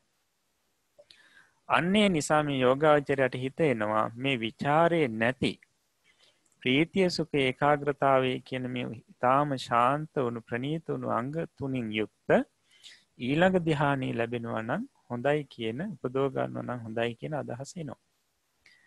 ඊට පස්සේ මේ යෝගාවචරය මේ තනත්තා කළ යුත්තේ අර විදිහටම ටික වෙලාවක් අදිෂ්ඨාන කරලා ද්විතිය ධ්‍යානයට සම්වැදිලා ඊට පස්සේ ඒකෙන් නැගී ඉඳලා අර අංග ටික බලලා මේ විචාර, පීති, සුඛ, ඒකාග්‍රතාව කියන අංග ටික බලලා ඊට පස්සේ මෙන්න මේ විචාරයේ ඕලාරික විදිහට, රළු විදිහට තේරුම් අරගෙන ඊට පස්සේ ඒ ද්විතිය ධ්‍යානයේ සම්බන්ධයෙන් තියෙන ඇල්ම දුරු කරලා විචාරේ නැති ප්‍රීතිය, සුඛය, ඒකාග්‍රතාව සහිත මේ තෘතිය ධ්‍යානයේ, තුන්වෙනි ධ්‍යානයේ සම්බන්ධයෙන් හිත ඇති කරගෙන, නැත්නම් ඒ සම්බන්ධයෙන් අපේක්ෂාව ඇති කරගෙන අන්න අර ඉදිරියේ තියෙන පටිභාග නිමිත්ත දිහා හිතින් බලාගෙන පඨවි පඨවි පඨවි කියලා මෙනෙහි කරනවා. මෙන්න මෙහෙම මෙනෙහි කරගෙන යනකොට අර ඉදිරියේ තියෙන පටිභාග නිමිත්ත තේරෙනවා මුල් අවස්ථාවවලදී වගේම ටිකින් ටික ලං වෙලා අර නිකන් හිතත් එක්ක එකතු වුණා වගේ, නැත්නම් හිතේ නිමිත්තට කිඳා බැස්සා වගේ අවස්ථාවක් එනවා. අන්නේ අවස්ථාව තමයි තුන්වෙනි ධ්‍යානෙ උපදින අවස්ථාව. තුන්වෙනි ධ්‍යාන සිත උපදින අවස්ථාව. මේ අවස්ථාවේදී යෝගාවචරයට තේරෙනවා මෙන්න මේ ධ්‍යානයේ, තුන්වෙනි ධ්‍යානයේදී විචාරයක් නැහැ කියලා. අර නිකන් අරමුණ ඉතින් පිරිමදින ස්වરૂපයේ කියන මෙන්න මේ විචාරයක් නැහැ කියලා තේරෙනවා. ඒකට ප්‍රීතිය, සුඛ, ඒකාග්‍රතාවය කියන අංග තුන පමණයි තියෙන්නේ කියන එක වැටහෙනවා. එතකොට එක මොහොතයි, ඒ කියන්නේ එක සිතයි පහළ වෙන්නේ මුලින්ම. ඊළඟට නැවත අයින් වෙනවා එකෙන්. ඉබේම අයින් වෙනවා. ඊළඟට පටිභාග නිමිති ඉදිරියේ තියෙනවා. ඒ අවස්ථාවේ නැවත පුළුවන් ඒ පටිභාග නිමිත්තත් එක්ක හිත එකතු කරන්න. එතකොට නැවත අර තුන්වෙනි ධ්‍යානයටම තමයි යන්නේ. එතකොට වැඩි වෙලාවක් ඒ ධ්‍යානෙ පවතිනවා. ඒක සමාපatti අවස්ථාව. ඉතින් ඊට පස්සේ කරන්න තියෙන්නේ මේ තුන්වෙනි ධ්‍යානෙ ලබාගත්තු කෙනත් අර ක්‍රම පහෙන් වශීතාවයන් පහෙන් මේ තුන්වෙනි ධ්‍යානයත් හුරු කරගන්නවා. ආවජ්ජන සමාපජ්ජන අදිඨාන වුට්ටාන පච්චවෙක්කන කියන ක්‍රම පහෙන්. එතකොට මුලින්ම අපි කිව්වා ආවජ්ජනේ නෙවෙයි මුලින්ම කරන්න ඕනි සමාපජ්ජනේ. අන්න අර පටිභාග නිමිති තුන්වෙනි ධ්‍යානයේ සම්බන්ධයෙන් තියෙන පටිභාග නිමිත්තට හිත එකතු කරනවා. ඒක සිතූෂණෙහිම එකතු කරන්න පුළුවන් මට්ටමට හුරු කරනවා සමාපජ්ජනේ. ඊළඟට සිතූක්ෂණෙහිම ඒ පටිභාග නිමිත්තෙන් හිත මෑත් කිරීම ඈත් කිරීම හුරු කරනවා. ඒක වුට්ටානේ. ඊළඟට වෙලාව අධිෂ්ඨානය කරලා හරියට මේ වෙලාවේ සමාපත්තියේ ඉන්න පුළුවන් ක්‍රමයට හුරු කරනවා අධිෂ්ඨානයේ. ඊට පස්සේ මෙන්න මේ තුන්වෙනි ධ්‍යානෙත් අංග ආවර්ජනා කරනවා. දැන් තියෙන්නේ ප්‍රීතිය සුඛය ඒකාග්‍රතාවය. එතකොට බලනවා ප්‍රීතිය සුඛය ඒකාග්‍රතාවය. දැන් අර ධානයේට සම්වැදිලා ඊට පස්සේ ඒකෙන් නැගී ඉඳලා අංග මෙනෙහි කරනවා. මේකේ ප්‍රීතිය තියෙනවා සුඛය තියෙනවා ඒකාග්‍රතාවය. ඊළඟට ඒකාග්‍රතාවයේ සුඛය ප්‍රීතිය. ඔය විදිහට මෙනෙහි කරනකොට ඔන්න යම් වෙලාවක් එනවා හොඳට මුල ඉඳලා අග ඉඳලා මුලට નિરાයාසයෙන්ම මෙනෙහි වෙනවා වගේ අවස්ථාවක්. ඒකට ආවර්ජන වශයෙන් සම්පූර්ණයි. ඒත් එක්කම පච්චවෙක්කන වශයෙන් සම්පූර්ණ වෙනවා. එතකොට මෙන්න මේ ආවර්ජනා කිරීම කරනකොට මේ ධානාංග මෙනෙහි කරනකොට මේ යෝගාවචරයට දැන් තේරෙනවා අර ඉස්සල්ලා මුලින් ධානයේදී මේ ප්‍රීතිය ශාන්ත ප්‍රණීත විදියට තේරුණාට දැන් මේ ප්‍රීතිය ටිකක් ඕලාරිකයි අනිත් දෙකට වඩා. සුඛයට සහ ඒකාග්‍රතාවයට වඩා ප්‍රීතිය ටිකක් ඕලාරිකයි රළුයි. එතකොට නමුත් සුඛ ඒකාග්‍රතාවය ඉතාම ශාන්ත විදියට තේරෙන්නේ.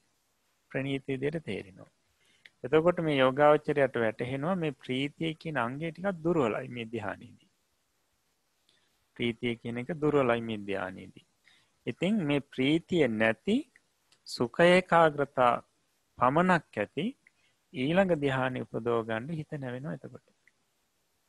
අන්න ඒ වෙලාවේදී කරන්න තියෙන්නේ මේ අර නැවත ධ්‍යානයට සංවදින්න පුළුවන් සංවැදිලා නැගී ඉඳලා මේ ධ්‍යානාංග ටික බලනවා මෙනෙහි කරනවා. මෙනෙහි කරනකොට ප්‍රීතිය ඕලාරික විදියට රළු විදියට තේරෙනවා. ඊට පස්සේ මේ ප්‍රීතිය නැති සුඛ ඒකාග්‍රතාව සහිත හතරවෙනි ධ්‍යානයේ සම්බන්ධයෙන් අපේක්ෂාව ඇති කරගෙන අර ඉදිරියේ තියෙන පටිභාග නිමිත්ත දිහා බලාගෙන පඨවි පඨවි පඨවි කියලා මෙනෙහි කරනවා.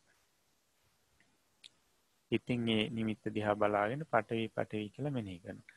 මෙන්න මේ මෙනෙහි කරගෙන යනකොට නැවතත් අර පටිභාග නිමිත්ත ලං වෙලා හිතත් එක්ක එකතු වෙනවා. නැත්නම් පටිභාග නිමිත්තට හිත කිඳා බැස්සා වගේ වෙනවා. අන්නේ අවස්ථාවේදී ප්‍රීතිය නැති සුඛය සහ ඒකාග්‍රතාවය කියන අංග දෙකෙන් පමණක් යුක්ත වෙන හතරවෙනි ධ්‍යානයේ සිට තමයි පහළ වෙන්නේ. මේ වෙලාවේ කියන අපි හතරවෙනි ධ්‍යානයේ ලැබුණු අවස්ථාව කියලා. එතකොට එක ෂණයයි තියෙන එක සිතයි පහළ වෙන්නේ ඒත් එකම නැති වෙනවා. නැවත පටිභාග නිමිත්ත ඉදිරියේ පෙනෙන්න ගන්න. ඊට පස්සේ නැවත ආයකට සංවාදින්න පුළුවන්. එතකොට තේරෙනවා යෝගාවචරයට ඒ ප්‍රීතිය නැති සුඛයයි ඒකාග්‍රතාවයයි පමණයි මේ සමාපත්තිය නැත්නම් මේ ධ්‍යානෙ තියෙන්නේ කියලා. මේ විදිහට මේ හතරවෙනි ධ්‍යානෙ උපදවගත් යෝගාවචරයත් ඊට පස්සේ මේ ධ්‍යානෙ වශී කරන්න ඕනේ, හුරු කරගන්න ඕනේ හොඳට. ඒ අර මුලින් කියපු අංග පහෙන්මයි. ආවජ්ජන සමාපජ්ජන අදිඨාන වුට්ටාන පච්චවෙක්කන. ඉතින් මුලින් කියපු විදිහටම ඉස්සල්ලාම සමාපජ්ජනේ ඊළඟට වුට්ටානි ඊළඟට අදිෂ්ඨානි ඊළඟට ආවජ්ජනේ පච්චවෙක්කනේ. එතකොට හතරවෙනි ධ්‍යානෙටත් හිතූ ෂණෙහිම ඒ ධ්‍යානෙට ඇතුළු වෙන්න නැත්නම් හිතූ ෂණෙහිම හතරවෙනි ධ්‍යානෙ පටිභාග නිමිත්තට හිත ඇතුළු කරන්න පුළුවන් වෙන්න ඕනේ. ඊළඟට සිතෝෂණෙහිම එකකින් අයින් වෙන්න පුළුවන් වෙන විදිහට හුරු කරන්න ඕනේ. ඊළඟට අදිෂ්ඨානී අදිෂ්ඨාන කරපු වෙලාවම ඒ සමාපත්තිය තුල ඉන්න පුළුවන් වෙන්න හිත හුරු කරන්න ඕනේ. ඊළඟට ආවර්ජනීය. අන්න නැවත දැන් මේ හතරවෙනි ධ්‍යානෙත් අංග මෙනෙහි කරනවා. ආවර්ජනා කරනවා. දැන් ඒ ධ්‍යානයට සම්වැදිලා අදිෂ්ඨාන කරලා පැය භාගයක් හරි සම්වැදිලා ඉවරලා නැගේ ඉඳලා බලනවා මෙන්න මේ ධ්‍යානයේ තිබුණු අංග. ඒකට මොනවද තියෙන්නේ? සුඛය සහ ඒකාග්‍රතාවය. ඒකට සුඛය ඒකාග්‍රතාවයේ සුඛය. සුඛය ඒකාග්‍රතාවයේ සුඛය මේ විදිහට මුල ඉඳලා අගටත් අග ඉඳලා මුලටත් මේ අංග මෙනෙහි කරනවා. එතකොට ඊළඟට ඉබේම මේ අංග මෙනෙහි වෙන මට්ටමට හිත හුරු වෙනවා. වේගෙන් මෙනෙහි වෙනවා. අන්න ආවර්ජන වශයෙන් සම්පූර්ණ වෙනවා. ඒත් එක්කම අර අංගවල ස්වરૂප වශයෙන් තේරුම් නිසා පච්චවෙක්කන වශයෙන් සම්පූර්ණයි. දැන් මේ යෝගාවචරයට තේරෙනවා මේ හතරවෙනි සමාපත්තියේදී අර තුන්වෙනි සමාපත්තියේදී ශාන්තව ප්‍රණීතව තේරුණු මේ සුඛය මේ ධ්‍යානයේදී දැන් ටිකක් ඕලාරිකයි. රාළුවට තේරෙන්නේ. ඒකාග්‍රතාවයේ තරම් ශාන්ත නැහැ. එතකොට මෙන්න මේ සුඛේ නැති ඒකාග්‍රතාවයේ මේ සුඛේ නැති ඒ වෙනුවට උපේක්ෂාව ඇති. උපේක්ෂා වේදනාව ඇති ඒකාග්‍රතාවයෙන් යුක්තව ඇති ඊළඟ සමාධිය ඊළඟ ධ්‍යානයේ සම්බන්ධයෙන් හිත නැවෙනවා. එතකොට සුඛේ ඕලාරික විදියට තේරෙනවා. එතකොට සුඛය කියලා කියන්නේ ඕලාරික අංගයක්, රළු අංගයක් විදියට තේරෙනවා. එතකොට ඒ අංගේ නැති ඊළඟ සමාධියට ඊළඟ ධ්‍යානයේ සම්බන්ධයෙන් හිත නැවෙනවා. අන්න එතකොට සුඛය කියලා අපි කියව සෝමනස්ස වේදනාව. සෝමනස්ස වේදනාව නැතුව ඒ වෙනුවට උපේක්ෂා වේදනාව ඇති ඒකාග්‍රතාවයෙන් යුක්ත ඊළඟ සමාධිය කෙරේ හිත නැවෙනවා. අන්න ඊට පස්සේ කරන්න තියෙන්නේ නැවත ධ්‍යානයට සම්වැදිලා හතරවෙනි ධ්‍යානයට සම්වැදිලා ඒකෙන් නැගී ඉඳලා ඊට පස්සේ ඒකේ අංග ටික බලලා අර සුඛය කියන අංගේ ඕලාරික විදියට තේරෙනවා. ඊට පස්සේ මේ සුඛේ නැති උපේක්ෂා ඒකාග්‍රතාවයෙන් යුක්ත පස්වෙනි ධ්‍යානයේ සම්බන්ධයෙන් අපේක්ෂාව ඇති කරගෙන අර පටිභාග නිමිත්ත දිහා හිතින් බලාගෙන පඨවි කියලා මෙනෙහි කරනවා. මෙන්න මෙහෙම මෙනෙහි කර යනකොට යම් වෙලාවකදී අර පටිභාග නිමිත්ත තමන්ගේ පටිභාග නිමිත්ත කිට්ටු වෙලා අවසානයේදී මේ සිතත් එක්ක එකතු වෙන මට්ටමට එනවා. පටිභාග නිමිත්තයි සිතයි නිකන් එකක් වුණා වගේ වෙනවා. නැත්තම් පටිභාග නිමිත්තට හිත කිඳා බැස්සා වගේ වෙනවා. මෙන්න මේ අවස්ථාවේදී පංචම ධ්‍යානයේ ලැබුණු අවස්ථාව. නැත්තම් රූපාවචර පංචම ධ්‍යාන සිත පහළ වුණු අවස්ථාව. මේ අවස්ථාවේදී සුඛය නැහැ. ඒ වෙනුවට තියෙන උපේක්ෂාව. උපේක්ෂා වේදනාව. උපේක්ෂා වේදනාවත් ඒකාග්‍රතාවයක් කියන අංග දෙකෙන් යුක්ත පංචම ධ්‍යානයේ තමයි මේ අවස්ථාවේදී තියෙන්නේ. ඒකත් එක සිතයි කියන්නේ එක මොහොතයි එක චිත්තක්ෂණයයි තියෙන. ඊට පස්සේ නැවත එකෙන් අයින් වෙනවා. පටිභාග නිමිත්ත නැවත අයින් වෙලා ඉදිරියේ පේන්න ගන්නවා. ඊට පස්සේ නැවත පුළුවන් ඒකට සංවදින්න පංචම ධ්‍යානයට සංවදින්න පුළුවන්. ඊට පස්සේ කරන්න තියෙන්නේ මෙන්න මේ පංචම ධ්‍යානියත් අර කියපු වශීතාවයන් පහෙන් හුරු කරනවා. ආවර්ජන සමාපජ්ජන අදිඨාන වුට්ටාන පච්චවෙක්කන. එතකොට පංචම ධ්‍යානයටත් සිතෝෂණෙහි ඇතුල් වෙන්න සිතෝෂණේ සංවාදින්න හිත හුරු කරනවා. පංචම ධ්‍යානෙ නැත්නම් ඒ පටිභාග නිමිත්තෙන් සිතෝෂණෙහිම අයින් වෙන්න පුළුවන් වෙන විදිහට හිත හුරු කරනවා. අන්න උට්ටානේ. ඊළඟට පච්චවෙක්කනේ. ඒකත් අර විනාඩිය 2 3 4 5 ওই විදිහට දිගින් දිගට පැය 2ක් හෝ යනකම් හුරු කරනවා. ඊළඟට ආවර්ජනේ. පංචම ධ්‍යානයේ අංග මෙනෙහි කරනවා.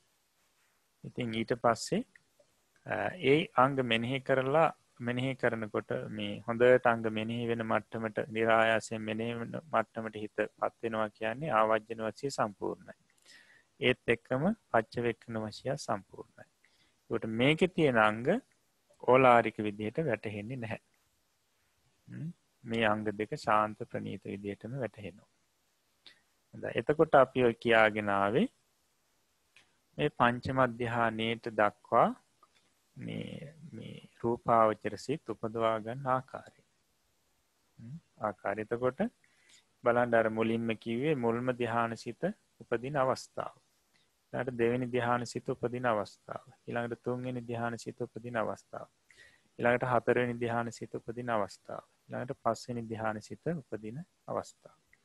ඔය පහ තමයි රූපාවචර ධ්‍යාන පහ කියලා කියන්නේ. නැත්නම් අපි කියනවා රූපාවචර කුසල් සිත් පහ. උපදින අවස්ථාව. එතකොට ප්‍රථම ධ්‍යානයට එනකොට විශේෂයෙන්ම දැන් අර උපචාර අවස්ථාවේදීම අපි පංච නීවරණ යටපත් කරා. යෝගාවචරය පංච නීවරණ යටපත් කරනවා. එතකොට ප්‍රථම ධ්‍යානයේ අවස්ථාව වෙනකොට කොහොමවත් නැහැ. එතකොට අපි සලකන්නේ ප්‍රථම ධ්‍යාන අවස්ථාව වෙනකොට පංච නීවරණ ප්‍රහීනයි. ප්‍රථම ධ්‍යාන අවස්ථාව වෙනකොට තියෙන අංග මොනවද? විතක්ක, විචාර, ප්‍රීති, සුඛ, ඒකාග්‍රතාව. එතකොට ဒုတိ ය ධ්‍යානයට එනකොට විතක්කේ කියන අංගේ ප්‍රහීනයි. ඊළඟට ඒකේ තියෙන අංග මොනවද? විචාර, ප්‍රීති, සුඛ, ඒකාග්‍රතාව. ඊළඟට තුන්වෙනි ධ්‍යානයට එනකොට විතක්ක විචාර දෙකම විතක්ක විචාර දෙකම නැහැනේ ඒකේ. ඊළඟට තියෙන්නේ ප්‍රීති සුඛ ඒකාග්‍රතාව කියන අංග තුන පමණයි. ඊළඟට හතරවෙනි ධ්‍යානයට එනකොට ප්‍රීතියක් නැහැ. එතකොට අපි ගත්තොත් විතක්ක විචාර ප්‍රීති කියන තුනම නැහැ. තියෙන්නේ මොකද්ද? සුඛය සහ ඒකාග්‍රතාවය. ඊළඟට පංචම ධ්‍යානයට යනකොට මේ සුඛයක් නැහැ. ඒකට අපි කියනවා ප්‍රහීනාංග කියලා. ප්‍රහීනේ වෙලා නැති වෙලා ගියපු අංගය. ඒතර සුඛයක් නැහැ. එහෙම ගත්තොත් අපිට විතක්කයක් නැහැ, විචාරයක් නැහැ, ප්‍රීතියක් නැහැ, සුඛයක් නැහැ. එතකොට තියෙන අංග වලට අපි කියනවා සමන්නාගත අංග කියලා. තියෙන අංග මොනවද? උපේක්ෂාවත් ඒකාග්‍රතාවය. හොඳයි අපිට ඒක දැන් රූප සටහනකින් බලන්න පුළුවන්. ඒතකොට තවදුරටත් පැහැදිලි වෙයි.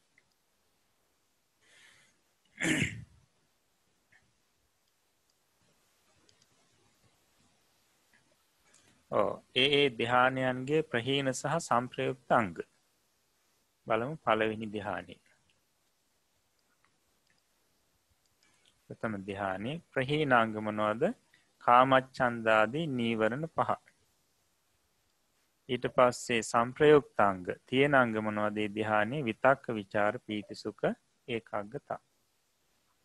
ඊළඟට දෙවෙනි ධ්‍යානෙ ද්විතීය ධ්‍යානෙ ප්‍රහීනාංගය මොකද්ද? විතක්කේ.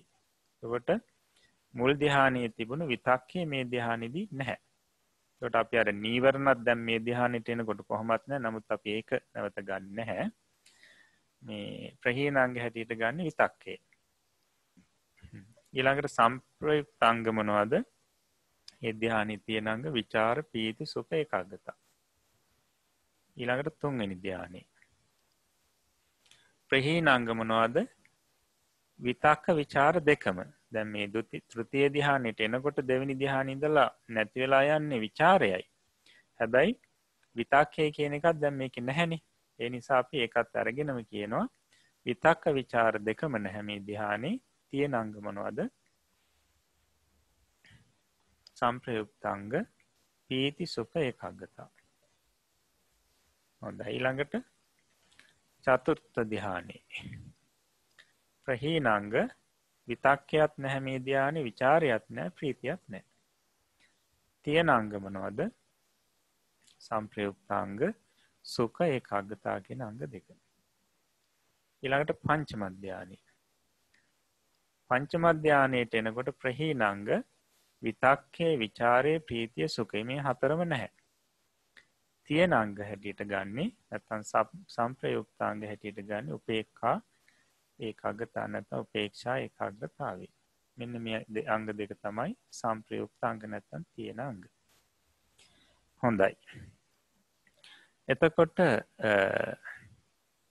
දැන් අපිට මේ පොතේදී පැහැදිලි කරා අපිට පාඩම නැවත කියවලා බලනකොට තමයි තේරෙයි.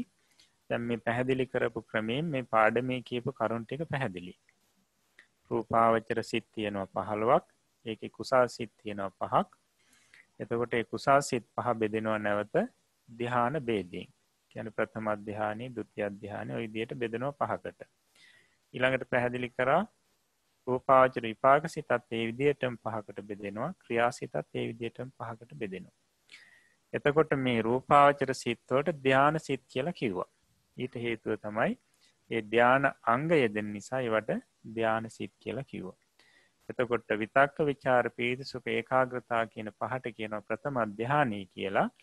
අන්නේ අංග පහෙන් යුක්ත සිතට කියනවා ප්‍රථම ධ්‍යාන සිත කියලා. විචාර පීති සුඛ ඒකාග්‍රතාව කියන හතරට කියනවා ဒုတိ ධ්‍යානෙ කියලා. ඒ ධ්‍යානාංග හතරෙන් යුක්ත සිතට කියනවා ဒုတိ ධ්‍යාන සිත කියලා. ඊළඟට පීති සුඛ ඒකාග්‍රතාව කියන අංග තුනට කියනවා තෘතිය ධ්‍යානෙ කියලා. ඒ ධ්‍යානයෙන් යුක්ත සිතට කියනවා තෘතිය ධ්‍යාන සිත කියලා. ඊළඟට සුඛ ඒකාග්‍රතාව කියන අංග දෙකට කියනවා චතුර්ථ ධ්‍යානෙ කියලා. ඒ අංග දෙකෙන් යුක්ත සිතට කියනවා චතුර්ථ ධ්‍යාන සිත කියලා. ඊළඟට උපේක්ෂා ඒකාග්‍රතාව කියන අංග දෙකට කියනවා පංචම ධ්‍යානෙ කියලා. ඒ ධ්‍යානයෙන් යුක්ත සිතට කියනවා පංචම ධ්‍යාන සිත කියලා. එතකොට පොතේදී අපි පැහැදිලි කරා මේ ඒකාග්‍රතාවයේ තමයි ප්‍රධාන ධානාංගේ. මේ ඒකාග්‍රතාවයට උපකාරාංග තියෙනවා විතක්ක විචාර පීති සුඛ ඊළඟට උපේක්ෂාව. මෙන්න මේ කියන අංග පහ අර ප්‍රධාන ධානාංගයට උපකාර වුණු අංග ටික. ඒකට ඒ අංග ඒකට අපි කිව්වොත් 6ක් එතන. ඒ 6 යෙදෙන හැටි දැන් Tamanට පැහැදිලි. උපේක්ෂාව කියන එකේ දෙන්නේ අවසාන ධානයේදී. හොඳයි. එතකොට අපි ඔය පැහැදිලි කරේ රූපාවචර කුසාසිත 5 සම්බන්ධයෙන්. එතකොට Tamanට අද මේ පැහැදිලි කිරීම ක්‍රමයෙන් අපි හිතනවා මේ ධාන සිත් 5 නැත්නම් රූපාවචර කුසාසිත 5 සම්බන්ධයෙන් යම් අවබෝධයක් Tamanට ලැබෙන්න ඇති කියලා. තව දුරටත් අපිට පසුව මේ පොත අවසානයේදී පැහැදිලි කරන්න අවස්ථාවකුත් වෙනවා. එතනදිත් අපිට පැහැදිලි කරන්න පුළුවන්. ඒකට එතනදිත් Tamanට පැහැදිලි වෙයි. නමුත් දැනට Tamanට යම් ප්‍රමාණවත් දැනුමක් ලැබිලා තියෙනවා අපිට ඉදිරියට පාඩම කරගෙන යන්න. ඒ නිසා නැවත නැවත මේ පාඩම් කියවලා ඒ රූපාවචර කුසාසිත සම්බන්ධයෙන් තව තවත් දැනුම පිරිසුදු කරගන්න කියලා ඉතින් අපි ආරාධනා කරනවා. ඉතින් මෙතකින් අපි අද අභිධර්ම වැඩසටහන අවසන් කරනවා. ඊළඟට අපිට ඊළඟ දවසේ කතා කරන්න තියෙන රූපාවචර විපාක සිත් 5 සම්බන්ධයෙන්. හොඳයි. එහෙමනම් අපි ඊළඟට පාලි පාඩම බලමු.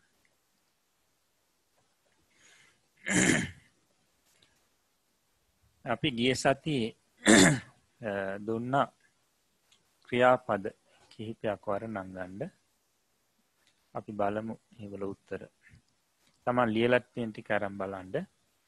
ආහාරති කියන ක්‍රියාපදයට පචති කියන ක්‍රියාපදේ හා සමානමයි වර්ණගන්නේ. එතකොට ආහාරති කියන්නේ ගෙන එයි කියන අර්ථයෙන් ගෙන තියෙන ක්‍රියාපදයක් බලමු අපි. පඨම පුරුෂේ ආහාරති ආහාරಂತಿ ගෙන එයි ගෙන එත්. මජ්ජිම පුරුෂ ආහාරසි ආහාරත ගෙන එහි ගෙන එහු. උත්තම පුරුෂේ ආහාරාමි ආහාරාම ගෙන එමි ගෙන එමු. ඊළඟට ආරුහති කියන්නේ නගී කියන එක. ගස් ආදීට නගිනකොට කියනවා ආරුහති කියලා. හොඳයි. බලමු. ආරුහති ආරුහන්ති නගී නගිත්. ආරුහසි ආරුහත නගිහි නගිහු. ආරුහාමි ආරුහාම නගිමි නගිමු. ඊළඟට ආගච්ඡති කියන්නේ එයි. එහෙම නැත්නම් අපි කියනවා පැමිණෙයි කියලා. ඒ අර්ථය. ආගච්ඡති ආගච්ඡanti පැමිණෙයි. එහෙම නැත්නම් එයි කියනවා. නැත්නම් පැමිණෙත් එත්. ආගච්ඡසි ආගච්ඡත පැමිණෙහි පැමිණෙහු. ආගච්ඡාමි ආගච්ඡාම පැමිණෙමි පැමිණෙමු. ඊළඟට යාචති යාචති කියන්නේ ඉල්ලවයි කියන එක. ඉල්ලනවා කියන එක. යාචති යාචන්ති ඉල්වයි ඉල්වත් යාචසි යාචත ඉල්වහි ඉල්වහු යාචාමි යාචාම ඉල්වමි ඉල්වමු ඊළඟට කහනති සාරයි කහනති කහනන්ති සාරයි සාරත් ඒ කියන්නේ හාරනවා කියන එක කහනසි කහනත සාරහි සාරහු ඊළඟට කහනාමි කහනාම සාරමි සාරමු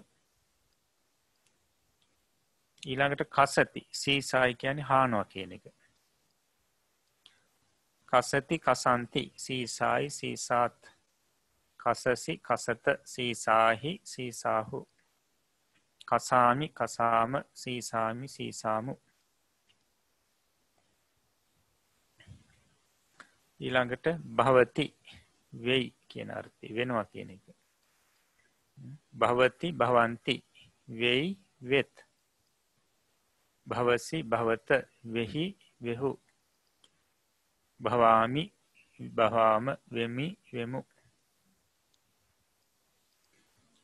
හොඳයි ඊළඟට ගිය සතියේ අපි දුන්න වාක්‍ය කීපයක් පාලි වාක්‍ය සිංහලයට නගන්න අපි බලමු පළවෙනි එක පුරිසෝ පුන ගච්ඡති අර්ථය තමයි පුරුෂයා නැවත යයි පුන කියන එකේ අර්ථය නැවත දෙවෙනි එක කුමාරෝ අජ්ජ ඉද කීලති කුමාරෝ කියන එකට කුමාරයා කියන්නත් පුළුවන් ළමයා කියන්නත් පුළුවන් එතකොට අපි ගමු කුමාරයා කියලා කුමාරයා අද මෙහි ක්‍රීඩා කරයි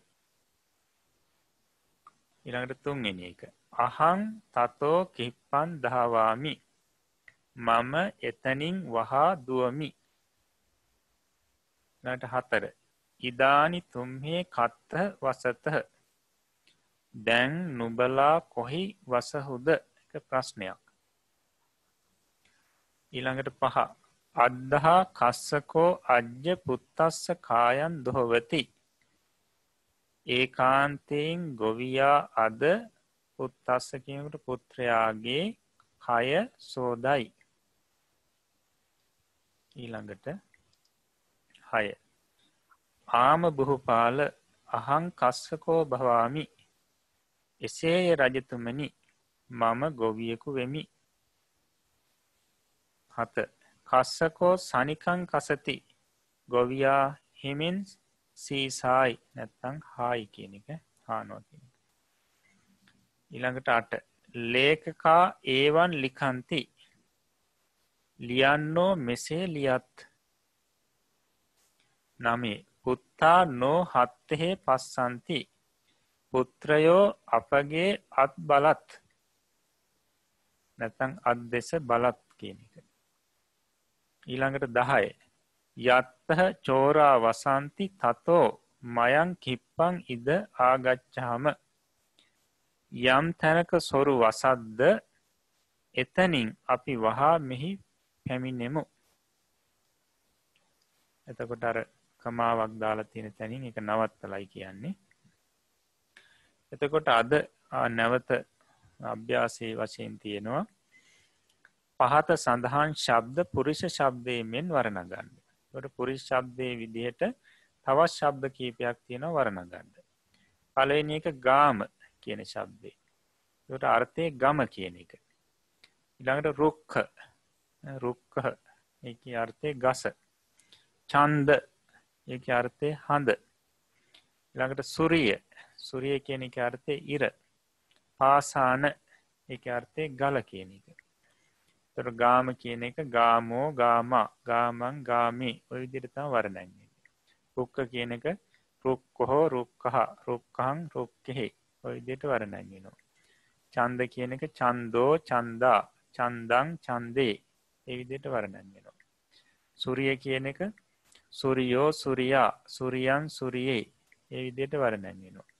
ඊළඟට පාසාන කියන එක පාසානෝ පාසානා පාසානම් පාසානි ඔය විදිහට වර්ණන් වෙනවා. ඒ ටික වර්ණන් වගෙන එන්න ඊළඟ දවසේ අපි බලමු.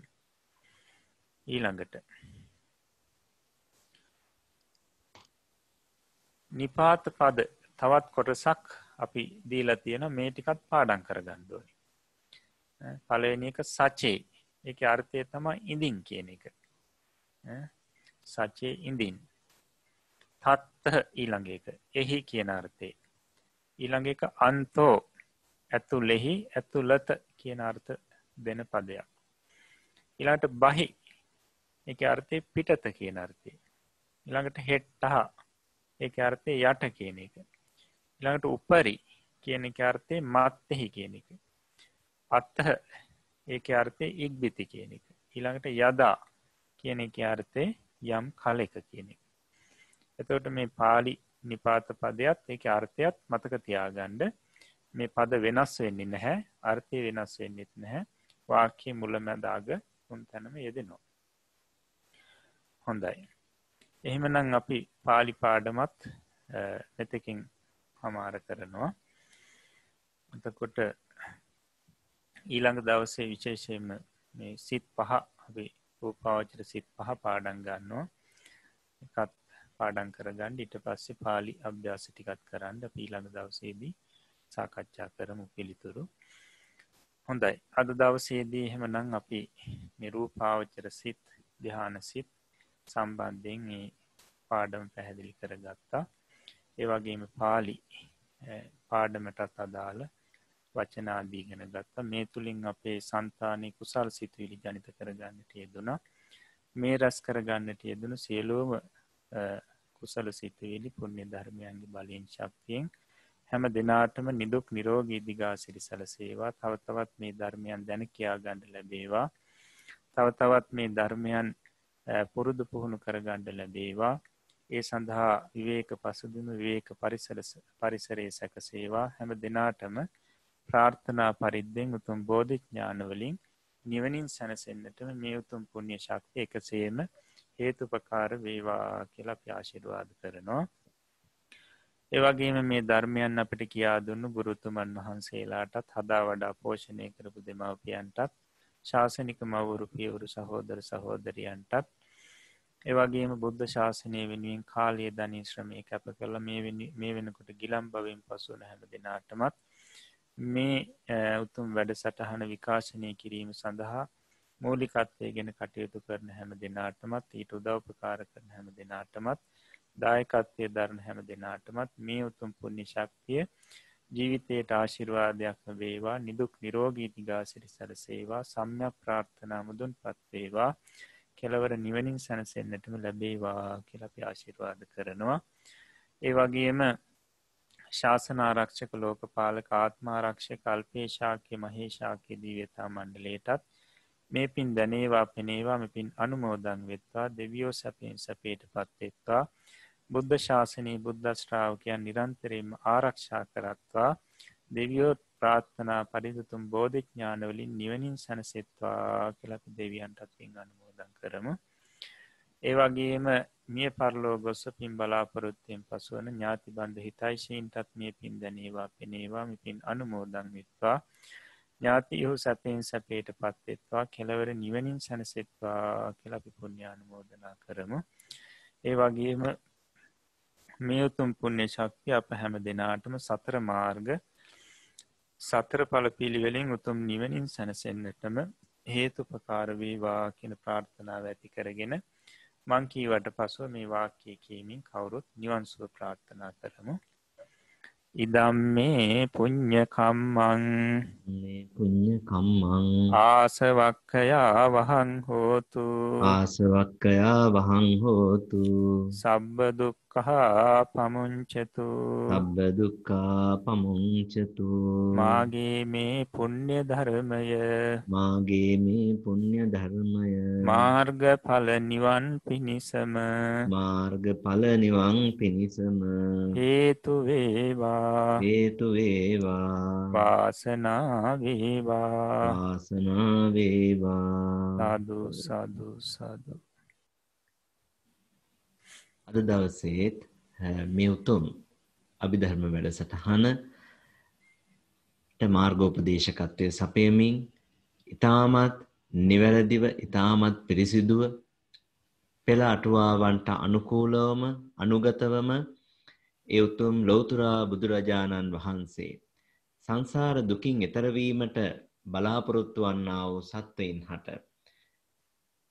පතර මහා කරුණාව නිසාවෙන්ම පැහැදිලි කරන්නට යෙදුනා වූ ලෝකේ සංස්කාරයන්ගේ ස්වභාවය පිළිබඳව ලෝකයේ ස්වභාවය පිළිබඳව දැන කියා ගන්නට හේතු වන මේ අභිධර්මාර්ථය අපට ඊටාම පැහැදිලි වන ආකාරයට පියවරින් පියවරට ගම්භීරවම පැහැදිලි කර දෙන්නට යෙදුනා වූ අපේ ගෞරවනීය ස්වාමින් වහන්සේට අපි සෑම සිළු දෙනාම බොහෝමත්ම ශ්‍රද්ධා සම්පන්නව බොහෝමත්ම ඕනෑකමින් මේ රැස්පත් කරගත් සකල විපුල කුසල සම්භාර ශක්තිය ස්වාමීන් වහන්සේට නිදුක් නිරෝගී භාවය පිණිසත් සාන්නාංශගේ පාරමී ධර්ම දියුණු පමුණු කර ගැනීම පිණිසත් එකලෙසම හේතුපනිශ්‍රේ වේවා කියලා ප්‍රාර්ථනා කරමින් ස්වාමීන් වහන්සේට අපි අනුමෝදන් කරමු.